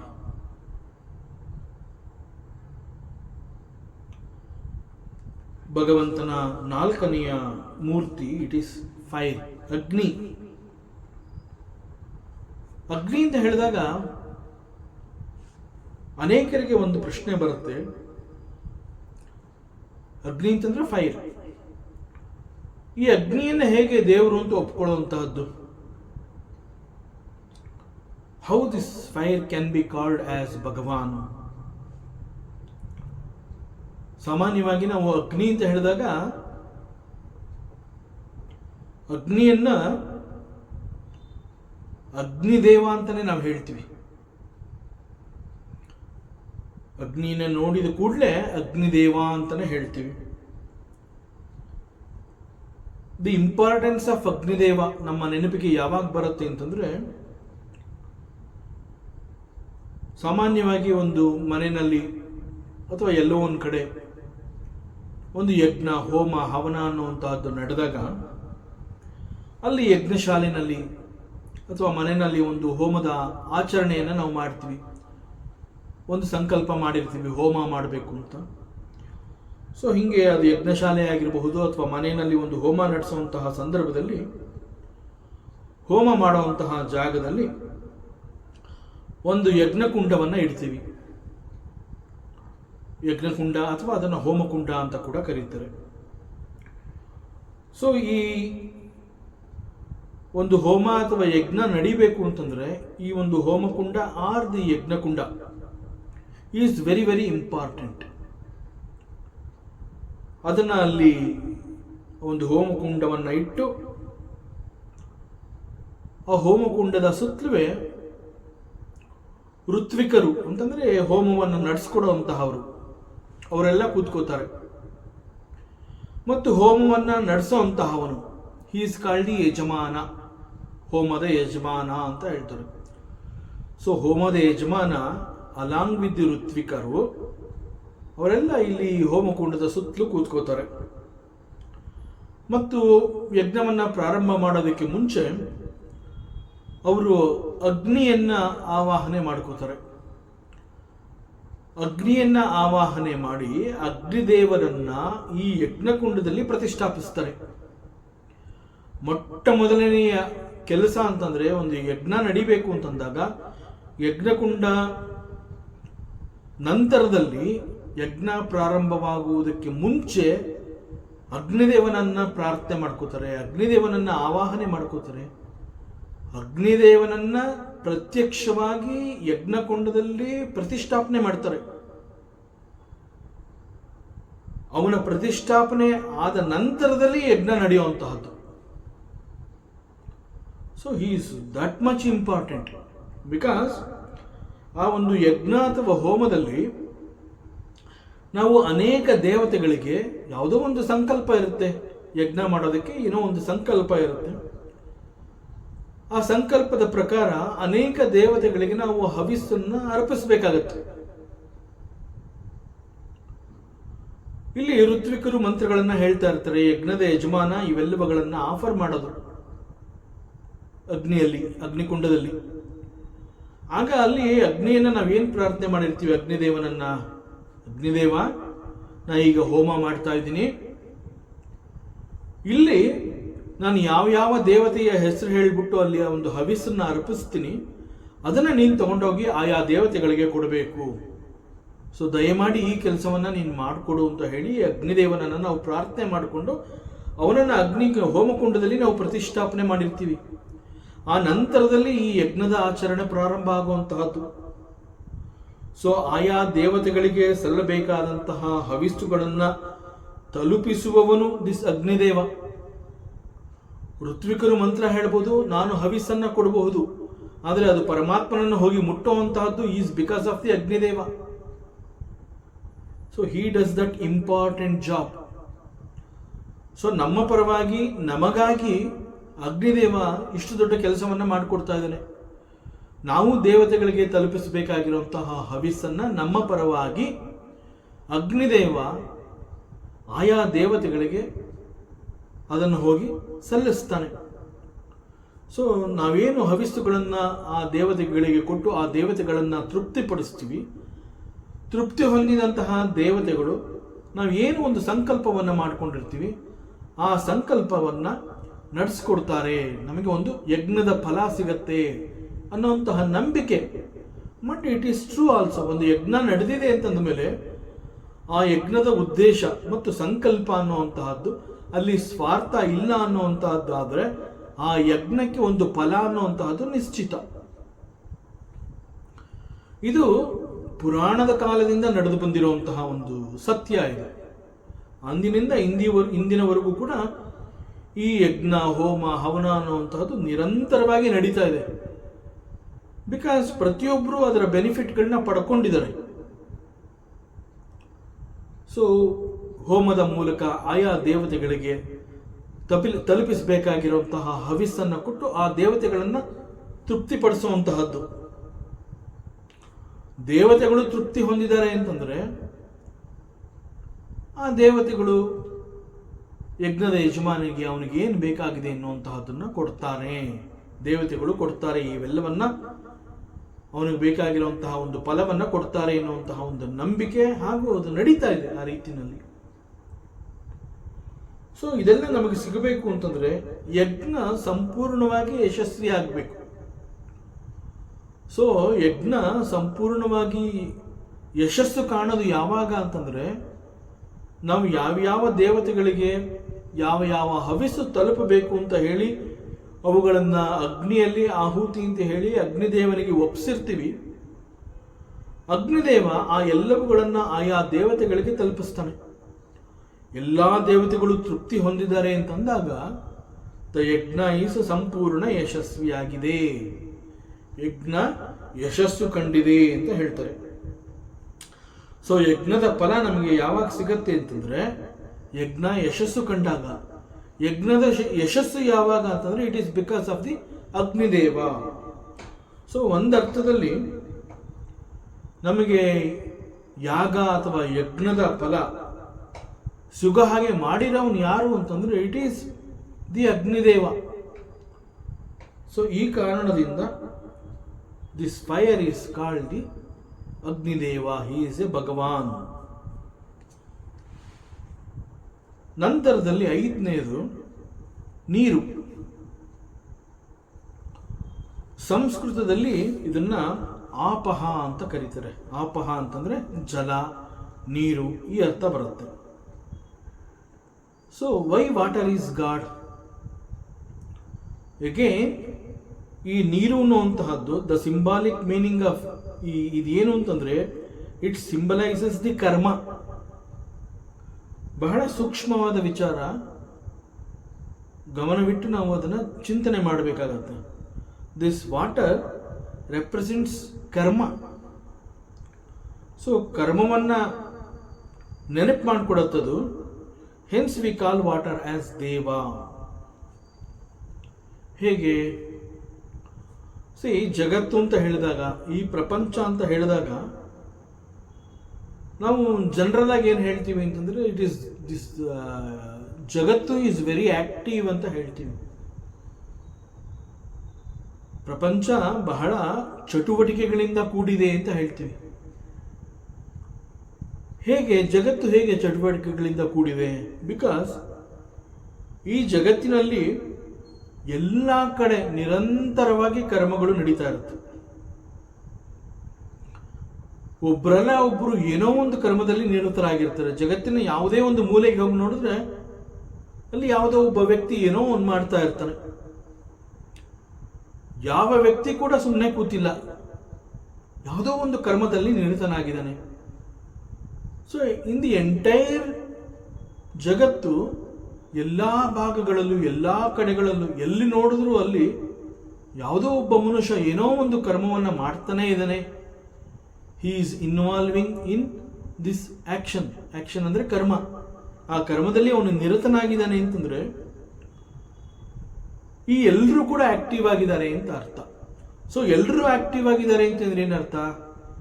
Entire ಪ್ರಪಂಚ, ಇಡೀ ಜಗತ್ತು ಆಕ್ಟಿವ್ ಆಗಿದೆ. ಜಗತ್ತಿನಲ್ಲಿ ಅನೇಕ ಆಕ್ಟಿವಿಟೀಸ್ಗಳು, ಚಟುವಟಿಕೆಗಳು ನಡೀತಾ ಇದೆ. ಸೊ ಜಗತ್ತು ಈಸ್ ಫಿಲ್ಡ್ ವಿತ್ ಕರ್ಮಾಸ್ ಅಂತ ಹೇಳ್ತಾರೆ. ಎಗೇನ್ ಕರ್ಮಗಳು ಅಂತಂದಾಗ ಅಲ್ಲಿ ನಾವು ಅದನ್ನು ಎರಡು ರೀತಿಯಿಂದ ನೋಡಬೇಕಾಗತ್ತೆ. ಒಂದು ಲೌಕಿಕ ಕರ್ಮ, ಮತ್ತೊಂದು ದಿ ಸ್ಪಿರಿಚುವಲ್ ಕರ್ಮ, ಆಧ್ಯಾತ್ಮ. ಸೊ ಲೌಕಿಕ ಕರ್ಮಗಳು ನಡೆಯುವಾಗ ಅಲ್ಲಿ ನೀರಿನ ಪಾತ್ರವನ್ನು ನಾವು ನೇರವಾಗಿ ನೋಡೋದಕ್ಕೆ ಸಾಧ್ಯ ಇಲ್ಲ. ಲೌಕಿಕ ಕರ್ಮ ಅಂತ ಹೇಳಿದಾಗ ಅಲ್ಲಿ ನೀರಿನ ಪಾತ್ರವನ್ನು ನಾವು ಗುರುತಿಸೋದಕ್ಕೆ ಆಗೋದಿಲ್ಲ. ಅಲ್ಲೂ ಕೂಡ ಇರುತ್ತೆ, ಆದರೆ ಅದನ್ನ ನಾವು ಗುರುತಿಸೋದಕ್ಕೆ ಸಾಧ್ಯ ಇಲ್ಲ, ಬಹಳ ಸೂಕ್ಷ್ಮವಾಗಿರುತ್ತೆ ಅಲ್ಲಿ. ಬಟ್ ಸ್ಪಿರಿಚುವಲ್ ಕರ್ಮ ಅಂತ ಹೇಳಿದಾಗ ಅಂತಂದ್ರೆ, ಸ್ಪಿರಿಚುವಲ್ ಕರ್ಮ ಅಂತಂದ್ರೆ ಒಂದು ದೇವತಾ ಪೂಜೆ ಇರಬಹುದು, ಒಂದು ಸಂಕಲ್ಪ ಇರಬಹುದು, ಪಿತೃದೇವತೆಗಳ ಪೂಜೆ ಇರಬಹುದು. ಸೊ ಯಾವುದೋ ಒಂದು ಪೂಜೆ, ಯಾವುದೋ ಒಂದು ಆರಾಧನೆ ಅವುಗಳದ್ದು ನಡೀತಾ ಇದೆ ಅಂತಂದಾಗ ಅವುಗಳನ್ನು ದೇವಕರ್ಮ ಅಂತ ಹೇಳ್ತಾರೆ, ಪಿತೃಕರ್ಮ ಅಂತ ಹೇಳ್ತಾರೆ, ಯಜ್ಞಕರ್ಮ ಅಂತ ಕರೀತಾರೆ. ಹೀಗೆ ಅನೇಕ ಬೇರೆ ಬೇರೆ ರೀತಿಯಲ್ಲಿ ಈ ಒಂದು ಸ್ಪಿರಿಚುವಲ್ ಕರ್ಮಗಳು ನಡೆಯುತ್ತವೆ. ಅಂತಹ ಕರ್ಮಗಳನ್ನು ನಡೆಯುವುದಕ್ಕೆ ಮುಂಚೆ ಅಲ್ಲಿ ಏನಾಗತ್ತೆ, ನಾವು ಒಂದು ಸಂಕಲ್ಪವನ್ನು ಮಾಡ್ತೀವಿ. ನಾನು ಇಂತಹ ಒಂದು ದೇವಕರ್ಮವನ್ನು ಮಾಡ್ತೀನಿ, ನಾನು ಇಂತಹ ಪೂಜೆಯನ್ನು ಮಾಡ್ತೀನಿ. ಪ್ರಾರಂಭದಲ್ಲಿ ಹೇಗೆ ಅಂತಂದ್ರೆ, ನಾವು ಸಂಧ್ಯಾ ವಂದನೆ ಮಾಡ್ತೀವಿ ಅಂತಂದಾಗಲೂ ಕೂಡ ಒಂದು ಸಂಕಲ್ಪವನ್ನು ಮಾಡ್ತೀವಿ. ಸಂಧ್ಯಾ ವಂದನೆಯ ನಂತರದಲ್ಲಿ ಭಗವಂತನ ಪೂಜೆಯನ್ನು ಮಾಡ್ತೀನಿ ಅಂತಂದಾಗ ಆಗ್ಲೂ ಕೂಡ ಒಂದು ಸಂಕಲ್ಪವನ್ನು ಮಾಡ್ತೀನಿ. ನಾನು ಇಂತಹ ಪರಮಾತ್ಮನ ಪೂಜೆಯನ್ನು ಮಾಡ್ತೀನಿ, ಅಭಿಷೇಕವನ್ನು ಮಾಡ್ತೀನಿ, ಹೀಗೆಲ್ಲ ಹೇಳಿದಾಗ ಒಂದು ಸಂಕಲ್ಪ ಮಾಡ್ತೀವಿ. ಅದೇ ರೀತಿ ಒಂದು ಪಿತೃಕರ್ಮವನ್ನು ಮಾಡ್ತಾ ಇದ್ದೀನಿ ಅಂತಂದಾಗ ನಾನು ಕೂಡ ಇಂತಹ ಒಂದು ಪಿತೃಕರ್ಮವನ್ನು ಮಾಡ್ತಾ ಇದ್ದೀನಿ ಅಂತ ಹೇಳಿ ಆಗ್ಲೂ ಕೂಡ ಒಂದು ಸಂಕಲ್ಪವನ್ನು ಮಾಡ್ತೀನಿ. ಎಕ್ಸಾಕ್ಟ್ಲಿ ಒಂದು ಹೋಮ, ಹವನ, ಯಜ್ಞ ಇವುಗಳನ್ನು ನಡೆಸುವಾಗ ಇಂತಹ ಯಜ್ಞವನ್ನು ಮಾಡ್ತಾ ಇದ್ದೀನಿ, ಇಂತಹ ಹೋಮವನ್ನು ಮಾಡ್ತಾ ಇದ್ದೀನಿ. ಅದು ಗಣಪತಿ ಹೋಮ ಇರಬಹುದು, ಮತ್ತೊಂದು ಹೋಮ ಇರಬಹುದು. ಸೊ ಯಾವ ಹೋಮವನ್ನು ನಾನು ಮಾಡ್ತಾ ಇದ್ದೀನಿ ಮತ್ತು ಯಾವ ಉದ್ದೇಶದಿಂದ ಮಾಡ್ತಾ ಇದ್ದೀನಿ ಅಂತ ಹೇಳಿ ಒಂದು ಸಂಕಲ್ಪವನ್ನು ಮಾಡ್ತೀನಿ. ಹೀಗೆ ಲೌಕಿಕ ಕರ್ಮವನ್ನು ಹೊರತುಪಡಿಸಿ ಸ್ಪಿರಿಚುವಲ್ ಕರ್ಮ ಅಂತ ಹೇಳಿ, maybe it is a devakarma, maybe it is a pitrukarma, or maybe it is a yajnakarma. ಇಂತಹ ಕರ್ಮವನ್ನು ಮಾಡುವುದಕ್ಕೆ ಮೊದಲು ಒಂದು ಸಂಕಲ್ಪವನ್ನು ಮಾಡ್ತೀವಿ. ನಾನು ಇಂತಹ ಒಂದು ಕರ್ಮವನ್ನು ಮಾಡ್ತಾ ಇದ್ದೀನಿ ಮತ್ತು ಈ ಕರ್ಮ ಸಫಲವಾಗಲಿ, ಇದು ಯಶಸ್ಸು ಕಾಣಲಿ ಅಂತ ಹೇಳಿ ಪ್ರಾರ್ಥನೆ ಮಾಡಿ ಒಂದು ಸ್ವಲ್ಪ ನೀರನ್ನು ನಾವು ಅಲ್ಲಿ ಅರ್ಪಿಸ್ತೀವಿ. ಒಂದು ಅರ್ಘ್ಯ ಪಾತ್ರೆ ಅಂತ ಹೇಳಿ ಅಲ್ಲಿ ಅರ್ಘ್ಯ ಪಾತ್ರೆ ಇಟ್ಟಿರ್ತೀವಿ. ಆ ಅರ್ಘ್ಯ ಪಾತ್ರೆಯಲ್ಲಿ ಒಂದು ಸಂಕಲ್ಪವನ್ನು ಮಾಡಿ, ಪ್ರಾರ್ಥನೆಯನ್ನು ಮಾಡಿ, ಇಂತಹದನ್ನು ನಾನು ಮಾಡ್ತಾ ಇದ್ದೀನಿ ಅಂತ ಹೇಳಿ ಕೈನಲ್ಲಿ ಅಕ್ಷತೆಯನ್ನು, ತುಳಸಿಯನ್ನು ಇಟ್ಕೊಂಡು ಆ ಒಂದು ನೀರನ್ನ ಒಂದು ಉದ್ಧರಣೆಯಿಂದ ತಗೊಂಡು ಆ ಅರ್ಘ್ಯ ಪಾತ್ರೆಗೆ ಈ ನಾವೇನು ಕೈನಲ್ಲಿ ಇಟ್ಕೊಂಡಿರುವಂತಹ ಅಕ್ಷತೆ, ತುಳಸಿ ಮತ್ತು ನಮ್ಮ ಸಂಕಲ್ಪದ ಪ್ರಾರ್ಥನೆಯ ನಂತರದಲ್ಲಿ ಎಲ್ಲವನ್ನ ನಾವು ಅಲ್ಲಿ ಅರ್ಘ್ಯ ಪಾತ್ರೆಗೆ ಹಾಕ್ತೀವಿ. ಸೊ ಇದನ್ನ ಒಂದು ಸಂಕಲ್ಪ ಅಂತ ಕರಿತೀವಿ. ಸೊ ಇಲ್ಲಿ ಈ ಸಂಕಲ್ಪವನ್ನು ನಾವು ಮಾಡುವಾಗ ಕೈನಲ್ಲಿ ಅಕ್ಷತೆ ಇರುತ್ತೆ, ತುಳಸಿ ಇರುತ್ತೆ, ಪ್ರಾರ್ಥನೆ ಮಾಡ್ತೀವಿ ಮನಸ್ಫೂರ್ತಿಯಾಗಿ. ಬಟ್ ಸಂಕಲ್ಪ ಪೂರ್ತಿ ಆಯಿತು ಅಂತ ಯಾವಾಗ ಹೇಳ್ತೀವಿ ಅಂತಂದ್ರೆ, ಯಾವಾಗ ನಾವು ನೀರನ್ನು ಬಿಡ್ತೀವಿ ಅರ್ಘ್ಯ ಪಾತ್ರೆಯಲ್ಲಿ, ದೆನ್ ದಿ ಸಂಕಲ್ಪ ಇಸ್ ಡನ್. ಸೊ ಇಲ್ಲಿ ನೀರಿನ ಪಾತ್ರ ನಮಗೆ ಗೊತ್ತಾಗುತ್ತೆ. ವಿತೌಟ್ ನೀರು ಅರ್ಘ್ಯ ಪಾತ್ರೆಯಲ್ಲಿ ನಾವು ಬರೀ ಅಕ್ಷತೆಯನ್ನ, ತುಳಸಿಯನ್ನ ಅಲ್ಲಿ ನಾವು ಬಿಟ್ಟರೆ ಅದು ಸಂಕಲ್ಪ ಅಂತ ಅನ್ನಿಸ್ಕೊಳ್ಳೋದಿಲ್ಲ. ಸೊ ಅಲ್ಲಿ ನೀರಿರಬೇಕು. ಆ ಉದ್ಧರಣೆಯಿಂದ ನೀರನ್ನು ತಗೊಂಡು ಅರ್ಘ್ಯ ಪಾತ್ರೆಯಲ್ಲಿ ನಾವು ಸಂಕಲ್ಪದ ನಂತರದಲ್ಲಿ ಆ ಎಲ್ಲವನ್ನ ಅರ್ಘ್ಯ ಪಾತ್ರೆಯಲ್ಲಿ ಬಿಡ್ತೀವಿ. ದೆನ್ ಸಂಕಲ್ಪ ಇಸ್ ಡನ್. ಸೊ ಈ ಒಂದು ಸಂಕಲ್ಪ ಆಗಿದೆ ಅಂತಂದ್ರೆ ಅಲ್ಲಿ ನಾವು ನೀರು ಅರ್ಘ್ಯ ಪಾತ್ರೆಗೆ ಬಿಟ್ಟಿರ್ತೀವಿ. ಸೊ ನೀರಿನ ಪಾತ್ರ ಇಲ್ಲಿ ಗೊತ್ತಾಗುತ್ತೆ. ಸೊ ನೀರು ಇರಲೇಬೇಕು. ಸೊ ಹೀಗೆ ಯಾವುದೇ ರೀತಿಯ ಸಂಕಲ್ಪ ನಡೆದಾಗ ಅಲ್ಲಿ ಅರ್ಘ್ಯ ಪಾತ್ರೆಯಲ್ಲಿ ನೀರನ್ನ ಒಂದು ಉದ್ಧರಣೆಯಿಂದ ನೀರನ್ನು ತಗೊಂಡು ಸಂಕಲ್ಪವನ್ನು ಹೇಳಿ ಪ್ರಾರ್ಥನೆಯನ್ನು ಮಾಡಿ ನೀರನ್ನು ಬಿಡ್ತೀವಿ. ಹೀಗೆ ಒಂದು ಕರ್ಮ ಅಲ್ಲಿ ನಡೆದು ಅದು ಸಫಲವಾಗಬೇಕಾದ್ರೆ ದಿಸ್ ಆಪಹ, ದಿಸ್ ಜಲ, ನೀರು is very very important. So ಇಲ್ಲಿ ಸಂಕಲ್ಪ ಆಗತ್ತೆ, ಆ ನಂತರದಲ್ಲಿ ಒಂದು ಕರ್ಮ ಕೂಡ ನಡೆಯುತ್ತೆ, ಕರ್ಮಕ್ಕೆ ಒಂದು ಫಲ ಅನ್ನೋವಂತಹದ್ದು ಕೂಡ ಸಿಗತ್ತೆ. ಇವೆಲ್ಲ ಸಿಗತ್ತೆ. ಇದೆಲ್ಲ ಸಿಗೋದಿಕ್ಕೆ ಮತ್ತು ಒಂದು ಪೂಜೆ ಯಶಸ್ಸ ಕಾಣೋದಕ್ಕೆ, ಒಂದು ಹೋಮ ಹವನ ಯಶಸ್ಸು ಕಾಣೋದಕ್ಕೆ ಮುಖ್ಯವಾಗಿ ಸಂಕಲ್ಪದ ಜೊತೆಯಲ್ಲಿ ಅರ್ಘ್ಯ ಪಾತ್ರೆಯಲ್ಲಿ ನೀರಿನ ಸಹಿತವಾಗಿ ಆ ಉದ್ಧರಣೆಯಿಂದ ನೀರು ತಗೊಂಡು ಬಿಟ್ಟಿದ್ರಿಂದ ಇದು ಯಶಸ್ಸು ಕಾಣ್ತು. ಸೊ ಇಲ್ಲಿ ನೀರು ಇಲ್ಲದೆ ಆ ಸಂಕಲ್ಪ ಪೂರ್ತಿ ಆಗೋದಿಲ್ಲ. ಅರ್ಘ್ಯ ಪಾತ್ರೆಯಲ್ಲಿ ನಾವು ಅದನ್ನು ಬಿಡೋದಕ್ಕೆ ಸಾಧ್ಯ ಇಲ್ಲ. So this water, it symbolises all karmas. So ಈ ವಿಚಾರದಲ್ಲಿ ಸ್ವಾಮಿ ತಪೋವನ್ ಮಹಾರಾಜರವರು ಹೇಳ್ತಾ ಇದ್ರು, ದೇರ್ ಆರ್ ಸಮ್ ಪೀಪಲ್, ಅವರು ನರಾಕಾರ ಬ್ರಹ್ಮನನ್ನ ಪೂಜೆ ಮಾಡ್ತಾ ಇದ್ರು. ಅಂತಂದ್ರೆ ನರಾಕಾರ ಬ್ರಹ್ಮ ಅಂತಂದ್ರೆ ಯಾರೋ ಒಬ್ಬ ಮನುಷ್ಯ ಒಂದು ಒಳ್ಳೆಯ ಸಂದರ್ಭ, ಆ ಟೈಮಲ್ಲಿ ನಮಗೊಂದು ಹೆಲ್ಪ್ ಬೇಕಿರುತ್ತೆ, ಆ ಸಂದರ್ಭದಲ್ಲಿ ಅವನು ಬಂದು ನಮಗೆ ಹೆಲ್ಪ್ ಮಾಡ್ತಾನೆ ಆ ಮನುಷ್ಯ. ಆಗ ಒಳ್ಳೆ ಭಗವಂತ ಬಂದು ನನಗೆ ದಾರಿ ತೋರಿಸ್ದಿಪ್ಪ ಅಂತ ಹೇಳಿ ನಾವು ಆ ಸಮಯವನ್ನ ಮತ್ತು ಅವನು ಮಾಡಿದ ಸಹಾಯವನ್ನ ನಾವು ಮನಸ್ಫೂರ್ತಿಯಾಗಿ ಕೊಂಡಾಡ್ತೀವಿ. ಸೊ ನೀನೇ ನನ್ನ ಪಾಲಿನ ದೇವರಾಗಿ ಬಂದೆ ಅಂತ ಹೇಳ್ತೀವಿ. ಸೊ ದಿಸ್ ಈಸ್ ನರಾಕಾರ ಬ್ರಹ್ಮ. ಸ್ವಾಮಿ ತಪೋವನ್ ಮಹಾರಾಜರವರು ಬಹಳ ಹ್ಯೂಮರಸ್ ಆಗಿ ಹೇಳ್ತಾ ಇದ್ರು. ಕೆಲವರು ನರಾಕಾರ ಬ್ರಹ್ಮನನ್ನ ವರ್ಷಿಪ್ ಮಾಡ್ತಾರೆ, ಬಟ್ ಜ್ಞಾನಿಗಳು, ಅನುಭವಿಗಳು, ಋಷಿಗಳು, ಸಂತರು, ಮುನಿಶ್ರೇಷ್ಠರು ಇವ್ರುಗಳೆಲ್ಲ ನಿರಾಕಾರ ಬ್ರಹ್ಮನನ್ನ ಪೂಜೆ ಮಾಡ್ತಾರೆ. ಅಂತಂದ್ರೆ ಬ್ರಹ್ಮನಿಗೆ ಆಕಾರ ಇಲ್ಲ ಅಂತ ಹೇಳಿ ನಿರ್ಗುಣ ಬ್ರಹ್ಮನನ್ನ ಪೂಜೆ ಮಾಡ್ತಾರೆ. It is possible for them, not for everybody. ಪರಮಾತ್ಮನಿಗೆ ಆಕಾರ ಇಲ್ಲ, ನಿರಾಕಾರ ಬ್ರಹ್ಮನಾಗಿ ಅವನನ್ನ ನೋಡಿ ಅವನನ್ನ ಆರಾಧನೆ ಮಾಡಬೇಕು ಅಂತಂದ್ರೆ that requires different level of mind maturity. So it is possible only for the ಜ್ಞಾನಿಗಳು. ಸೊ ಜ್ಞಾನಿಗಳೆಲ್ಲ ಏನ್ ಮಾಡ್ತಾರೆ, ನಿರಾಕಾರ ಬ್ರಹ್ಮನನ್ನ ಪೂಜೆ ಮಾಡ್ತಾರೆ. ಅದೇ ರೀತಿಯಲ್ಲಿ ನಾನು ನೀರಾಕಾರ ಬ್ರಹ್ಮನನ್ನ ಕೂಡ ಪೂಜೆ ಮಾಡ್ತೀನಿ ಅಂತ ತಮಾಷೆ ಮಾಡ್ತಾ ಇದ್ರು. ಇಲ್ಲಿ ನೀರಾಕಾರ ಅಂತಂದ್ರೆ ನೀರು, ದ ರಿವರ್ ಗಂಗಾ. ಸೊ ಜೀವನದಿ, ಗಂಗಾ ಅಂತಂದ್ರೆ ಜೀವನದಿ. ಸೊ ಅವಳನ್ನ ಪೂಜಿಸಿ ನಾನು ಆರಾಧನೆ ಮಾಡ್ತಾ ಇದ್ದೀನಿ ಅಂತ ಅವರು ಬಹಳ ಹ್ಯೂಮರಸ್ ಆಗಿ ಹೇಳೋರು. ಸೊ ಹೀಗೆ ನೀರು ಅನ್ನುವಂತಹದ್ದು ಈಸ್ ಎ ದೇವ.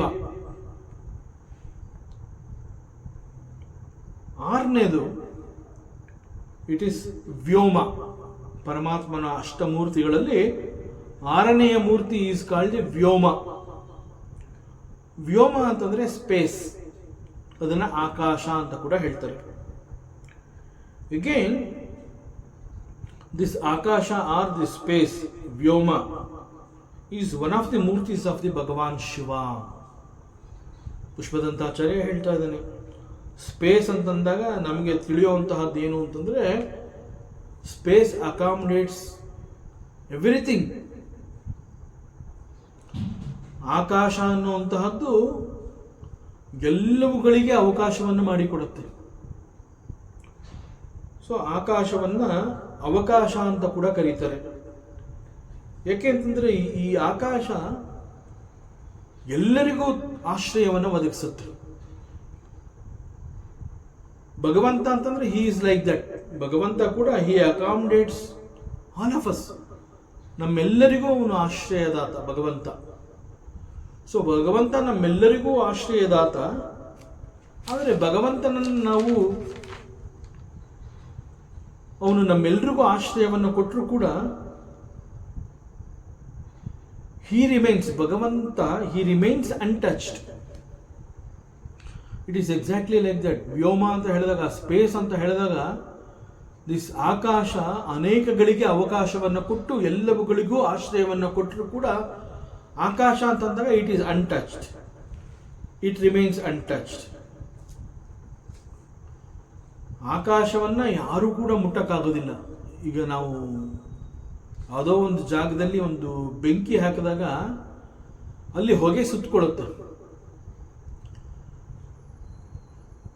ಆ ಹೊಗೆ ಅಲ್ಲಿ ಒಂದು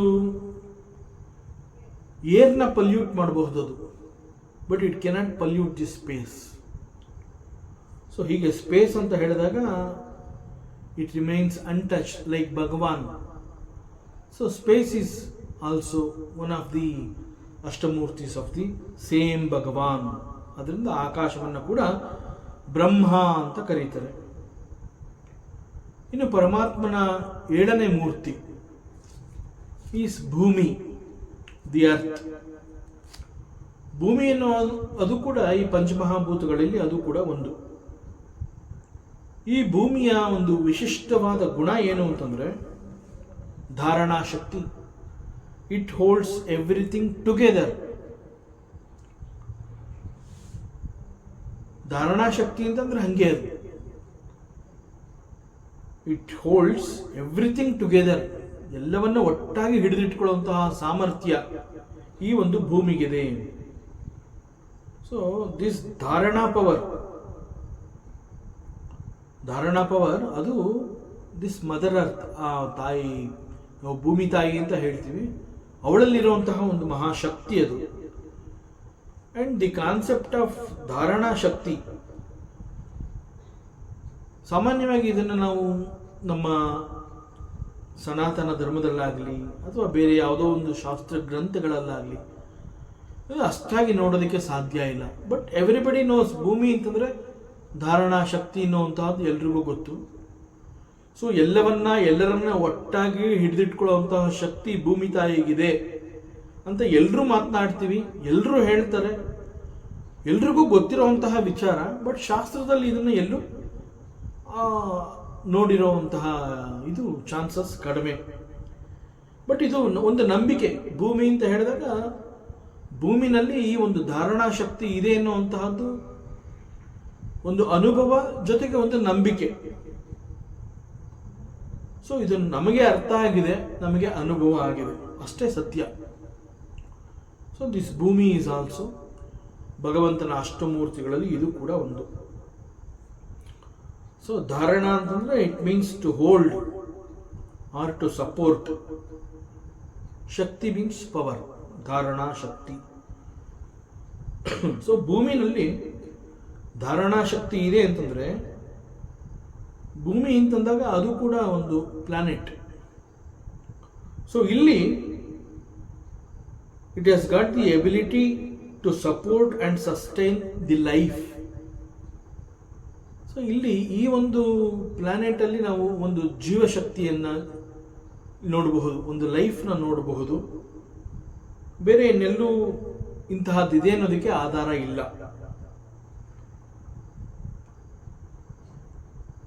ಸೊ ಇಲ್ಲಿ ಮಾತ್ರ ಈ ಲೈಫ್ ಅನ್ನುವಂತಹದ್ದು ಇದೆ ಅನ್ನೋದಕ್ಕೆ ಏನು ಆಧಾರ?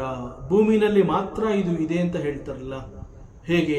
ಬಿಕಾಸ್ ದಿಸ್ ಭೂಮಿ ಅಂತ ಹೇಳಿದಾಗ this mother earth provides all types of ಪುಷ್ಟಿ. ಅಂತಂದ್ರೆ ನಾವು ಏನು ನರಿಶ್ಮೆಂಟ್ಸ್ ಅಂತ ಕರಿತೀವಿ, ಅದು ಎಲ್ಲರಿಗೂ ಒದಗಿಸುವಂತಹದ್ದು. ಜೀವ ಜಂತುಗಳೆಲ್ಲರಿಗೂ ಈ ಒಂದು ನರಿಶ್ಮೆಂಟ್ ಸಿಗ್ತಾ ಇದೆ. ಅದು ಮರ ಗಿಡಗಳಿರಬಹುದು, ಪ್ರಾಣಿ ಪಕ್ಷಿಗಳಿರಬಹುದು, ಯಾವುದೇ ಜೀವ ಜಂತು ಅಂತಂದಾಗ ಆ ಒಂದು ಜೀವ ಜಂತು ಸಸ್ಟೈನ್ ಆಗೋದಕ್ಕೆ ಬೇಕಾಗಿರುವಂತಹ ಒಂದು ನರಿಶ್ಮೆಂಟ್ ನ ಪ್ರೊವೈಡ್ ಯಾರು ಮಾಡ್ತಾ ಇದ್ದಾರೆ ಅಂತಂದ್ರೆ it is the mother earth.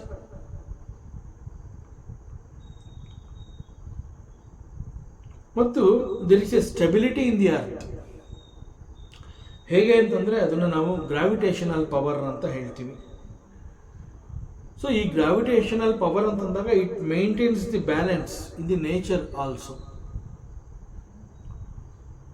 So ಭೂಮಿ ಅಂತ ಹೇಳಿದಾಗ there is a very special resistance power. ಯಾಕೆ ಅಂತಂದ್ರೆ ನಾವು ನೋಡ್ತಾ ಇರ್ತೀವಿ, ಕೇಳ್ತಾ ಇರ್ತೀವಿ, ಓದಿರ್ತೀವಿ, ಚರಿತ್ರೆಗಳಲ್ಲಿ ಬಂದು ಹೋಗಿರುವಂತಹದ್ದು. ಈ ಭೂಮಿನಲ್ಲಿ ಇಲ್ಲಿಯವರೆಗೆ ಅನೇಕ ರೀತಿಯ ರೋಗಗಳು, ಸಾಂಕ್ರಾಮಿಕ ರೋಗಗಳು, ಭಯಂಕರ ರೋಗಗಳು ಬಂದು ಹೋಗಿದೆ. ಬಟ್ ಭೂಮಿ ಹಾಗೇ ಇದೆ, ಅವೆಲ್ಲವುಗಳನ್ನು ತಡ್ಕೊಂಡಿದೆ ಭೂಮಿ. ಮತ್ತು ಭೂಕಂಪ ಅಂತ ಹೇಳ್ತೀವಿ, ಅಗ್ನಿಪರ್ವತ ಅಂತ ಹೇಳ್ತೀವಿ. ಆ ಭೂಮಿ ಇಬ್ಬಾಗ ಆಯಿತು ಅಂತ ಹೇಳ್ತೀವಿ. ಬಟ್ ಸ್ಟಿಲ್ ಆ ಭೂಮಿ ಅನ್ನುವಂತಹದ್ದಿದೆ. ಮತ್ತೆ ಅದು ನರಿಶ್ಮೆಂಟ್ನ ಎಲ್ರಿಗೂ ಒದಗಿಸ್ತಾ ಇದೆ. ಕೆರೆ ಕಟ್ಟೆಗಳು, ನದಿಗಳು, ಆ ಅಣೆಕಟ್ಟುಗಳು ಒಡೆದು ಹೋಗುತ್ತೆ, ಪ್ರವಾಹ ಬರುತ್ತೆ, ಮಳೆ ಬಂದಾಗ ಪ್ರವಾಹ ಬರುತ್ತೆ, ಎಲ್ಲ ಕೊಚ್ಕೊಂಡು ಹೋಯ್ತು ಅಂತ ಹೇಳ್ತೀವಿ. ಬೆಳೆದಂತಹ ಪೈರು ಕೊಚ್ಕೊಂಡು ಹೋಯ್ತು ಅಂತ ಹೇಳ್ತೀವಿ. ಬೆಂಕಿ ಬಿತ್ತು ಅಂತ ಹೇಳ್ತೀವಿ ಇನ್ನೊಂದ್ಸಲಿ. ಹೀಗೆ ಅನೇಕ ಅನಾಹುತಗಳು ನಿರಂತರವಾಗಿ ಇಲ್ಲಿ ಭೂಮಿನಲ್ಲಿ ನಡೀತಾ ಇದ್ರೂ ಕೂಡ ಇವೆಲ್ಲವುಗಳನ್ನು ತಡ್ಕೊಂಡು ಭೂಮಿ ತಾನು ಉಳ್ಕೊಂಡು ನಮ್ಮನ್ನು ರಕ್ಷಿಸುವಂತಹ ಶಕ್ತಿ ಈ ಭೂಮಿಗಿದೆ. ಸೊ ಈ ಕಾರಣದಿಂದ ನಾವು ಭೂಮಿ ಅಂತ ಹೇಳಿದಾಗ ವಿ ಕನ್ಸಿಡರ್ ಭೂಮಿ ಅಂತಂದ್ರೆ ಭೂಮಿ ತಾಯಿ ಈಸ್ ಎ ಗಾಡ್. ಸೊ ಹೀಗೆ mother earth, Bhumi is a provider. So this Bhumi is also one of the murtis of the same Bhagwan. ಮತ್ತು ಕೊನೆಯದು ಅಷ್ಟಮೂರ್ತಿಗಳಲ್ಲಿ ಕೊನೆಯದು, ಭಗವಂತನ ಅಷ್ಟಮೂರ್ತಿಗಳಲ್ಲಿ ಕೊನೆಯ ಮೂರ್ತಿ ಯಾವುದು ಅಂತಂದ್ರೆ it is called the atma. Atma means the self. There are so many elements that we can see here. This Atma is the Adhara for all such things. So the substratum for all these elements is the Atma. Atma is the substratum. On the substratum of the Atma, all the other elements, they exist. ಉದಾಹರಣೆಗೆ ಭೂಮಿ ಅಂತ ಹೇಳಿದಾಗ even ಭೂಮಿ is one such element. ಭೂಮಿಗೆ ಯಾವುದು ಆಧಾರ? ನಾವು consciousness ಅಂತ ಹೇಳ್ತೀವಿ. This consciousness is the substratum for this earth. So the atma is the substratum for the earth. ನಮ್ಮ ಉಪನಿಷತ್ಗಳಲ್ಲಿ ಕಂಡುಬರುವಂತಹ ಮಹಾವಾಕ್ಯಗಳಲ್ಲಿ ಒಂದು ಕಡೆ it says the same atma is the one which is illuminating the thoughts ಅಂತ ಹೇಳುತ್ತೆ. It's a Upanishad statement. So according to Vedanta it says witness of the earth is the witness of the thoughts. It is the same consciousness which is witnessing the thoughts and which is witnessing the earth also as a thought. So it is the same consciousness which is illuminating the thoughts.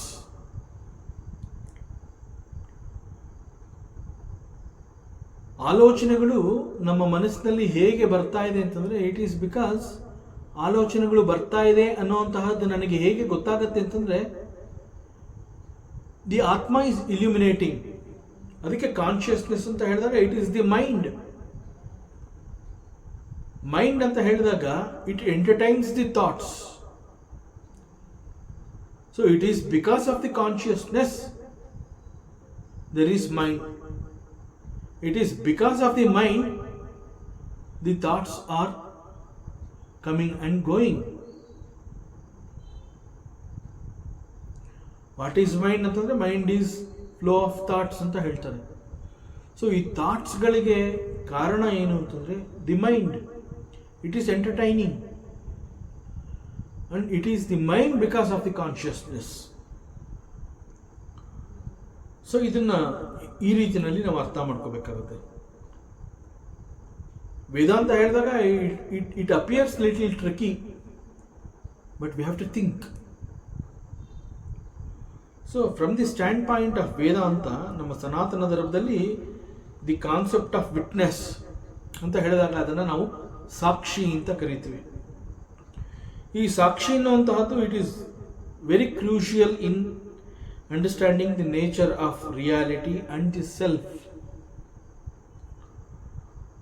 ಸತ್ಯ ಅಂತಂದ್ರೆ truth ಅಂತ ಹೇಳ್ತೀವಿ, ಮತ್ತು ಆತ್ಮ, ಇವುಗಳನ್ನು ತಿಳ್ಕೋಬೇಕಾದ್ರೆ ಈ ಒಂದು ಸಾಕ್ಷಿ ಅಂತ ನಾವೇನು ಹೇಳ್ತೀವಿ ಅದರ ಪಾತ್ರ, ಅದರ ಮಹತ್ವ ಬಹಳ ದೊಡ್ಡದು ಅಂತ ಹೇಳ್ತಾರೆ. ಈಗ ಇಲ್ಲಿ ಸಾಕ್ಷಿ ಅಂತ ಹೇಳಿದಾಗ ನಾವೇನು ವಿಟ್ನೆಸ್ ಅಂತ ಹೇಳ್ತಾ ಇದ್ದೀವಿ, ವೇದಾಂತದಲ್ಲಿ ಸಾಕ್ಷಿ ಅಂತಂದ್ರೆ it is the consciousness that observes the thoughts and emotions ಅಂತ ಹೇಳ್ತಾರೆ. And because of that one gets the experiences. So ಇವೆಲ್ಲ while observing all these things, this witness, this consciousness, it will not get affected by them. ಬಹಳ ಸೂಕ್ಷ್ಮವಾದ ವಿಚಾರ. We have to think and understand. Witness ಅಂತ ಸಾಕ್ಷಿ ಅಂತ ಹೇಳಿದಾಗ ಆ ಸಾಕ್ಷಿ ಎಲ್ಲವುಗಳನ್ನ ನೋಡ್ತಾ ಇರುತ್ತೆ. ಬರುವಂತಹ ಆಲೋಚನೆ, ಬಂದು ಹೋಗುವಂತಹ ಆಲೋಚನೆಗಳು, ಅವುಗಳ ಮೂಲಕ ಆಗುವಂತಹ ಅನುಭವಗಳು, ಹೀಗೆ ಎಲ್ಲವುಗಳು ಕೂಡ ಗೊತ್ತಾಗ್ತಾ ಇದೆ. ಹೇಗೆ ಗೊತ್ತಾಗ್ತಾ ಇದೆ? That consciousness is the witness. It is the witness. It is witnessing all these things. But ಇವೆಲ್ಲ ಆಗ್ತಾ ಇದ್ರೂ ಇದ್ಯಾವುದು ಕೂಡ ಆ ವಿಟ್ನೆಸ್ನ ಮೇಲೆ ಯಾವ ಒಂದು ಪ್ರಭಾವವನ್ನು ಕೂಡ ಅದು ಬೀರೋದಕ್ಕಾಗ್ತಾ ಇಲ್ಲ. ಯಾವ ರೀತಿಯಿಂದನೂ ಅದು ಇನ್ಫ್ಲೂಯೆನ್ಸ್ ಮಾಡೋಕ್ಕೆ ಆಗೋದಿಲ್ಲ. That is why it is called the ultimate reality, the Brahman or the atma. ಈ ಭೂಮಿ ಅಂತ ಹೇಳಿದಾಗ ಈವನ್ ಈ ಭೂಮಿ ಅನ್ನುವಂತಹದ್ದು is a concept. It is again a reflection of the thought. ಸಾಕ್ಷಿ ಅಂತ ಹೇಳಿದಾಗ especially the earth is the witness of the thought. ಅಂದ್ರೆ ಏನು ಇದರ ಅರ್ಥ? ನಾವು ಅವೇರ್ನೆಸ್ ಅಂತ ಹೇಳ್ತೀವಿ. ಅವೇರ್ನೆಸ್ ಅಂತಂದ್ರೆ ಅದೊಂದು ಎಚ್ಚರದ ಅವಸ್ಥೆ ಅಥವಾ ಅದೊಂದು ಪ್ರಜ್ಞಾವಸ್ಥೆ ಅಂತ ಕೂಡ ಹೇಳ್ತೀವಿ. ಈ ಪ್ರಜ್ಞಾವಸ್ಥೆ ಅನ್ನುವಂತಹದ್ದು ಭೂಮಿಯನ್ನ ಹೇಗೆ ನೋಡ್ತಾ ಇದೆ? ಈಗ ಭೂಮಿಯನ್ನ ನಾವು ನೋಡ್ತಾ ಇದ್ದೀವಿ ಅಂತಂದಾಗ ನಾವು means we are the consciousness. That we have to understand. ಇಲ್ಲ ಅಂತಂದ್ರೆ ಇದು ಅರ್ಥ ಆಗೋದಿಲ್ಲ. ಸೊ ಇಲ್ಲಿ ನಾನು ಅಂತ ಹೇಳಿದಾಗ ನಾನು ಈಸ್ ದಿ ಕಾನ್ಷಿಯಸ್ನೆಸ್. ಸೊ ನನ್ನ ಕಾನ್ಷಿಯಸ್ನೆಸ್ ಅಲ್ಲಿ ವಾಟ್ ಈಸ್ ಅರ್ತ್ ಅಂತಂದ್ರೆ ನಾನು ಈ ಭೂಮಿಯನ್ನ ಸಾಕ್ಷಿಯಾಗಿ ನೋಡ್ತಾ ಇದ್ದೀನಿ. ಸೊ ಭೂಮಿ ಅನ್ನುವಂತಹದ್ದು ನನ್ನ ಅವೇರ್ನೆಸ್ನಲ್ಲಿ it's a thought. So exactly like that ಥಾಟ್ಸ್ಗಳನ್ನು ಕೂಡ ಅದೇ ರೀತಿಯಲ್ಲಿ ಸಾಕ್ಷಿಯಾಗಿ ಈ ಕಾನ್ಷಿಯಸ್ನೆಸ್ ನೋಡ್ತಾ ಇರುತ್ತೆ. ವೇದಾಂತದ ದೃಷ್ಟಿಯಿಂದ ಹೇಳಬೇಕು ಅಂತಂದ್ರೆ the witness of both the earth and thoughts is the atman, the individual self. So this atman ಅಥವಾ ನಾನು ಅಂತ ನಾವೇನು ಹೇಳ್ತೀವಿ, ಆ ನಾನು is not the body, mind and intellect. ನಾನು ಈಸ್ ದಿ ಪ್ರಜ್ಞೆ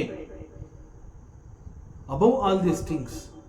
ಬಿಕಾಸ್ ಕಾನ್ಷಿಯಸ್ನೆಸ್ ಅಂತ ಹೇಳಿದಾಗ ಒಂದ್ ಕಡೆ ವೇದಾಂತ ಹೇಳುತ್ತೆ ಕಾನ್ಷಿಯಸ್ನೆಸ್ ಅಂತಂದ್ರೆ it is the mind, and because of the mind there is ego, and this ego it recognises the body. So this body, mind, ego, everything is nothing but the consciousness ಅಂತ ಹೇಳುತ್ತೆ. But again ಇಲ್ಲಿ ನಾನು ಅಂತ ಹೇಳಿದಾಗ it is a prajna, not the body, not the mind, not the ego. So above ಇವೆಲ್ಲವನ್ನ ಮೀರಿರುವಂತಹ ಒಂದು ಸತ್ಯ. ಸೊ ನಾನು ಅನ್ನುವಂತಹ ಪ್ರಜ್ಞೆ it is not different from the Brahman, it is the Brahman alone. So that Brahman is called the ultimate reality. So ಹೀಗೆ ಇಲ್ಲಿ ಬಹಳ ಮುಖ್ಯವಾದ ಎಸೆನ್ಸ್ ಇಲ್ಲಿ ಈ ವೇದಾಂತ ಇಲ್ಲಿ ಏನು ತಿಳಿಸ್ತಾ ಇದೆ ಅಂತಂದ್ರೆ this Vedanta it will encourage us to recognize the witness of consciousness.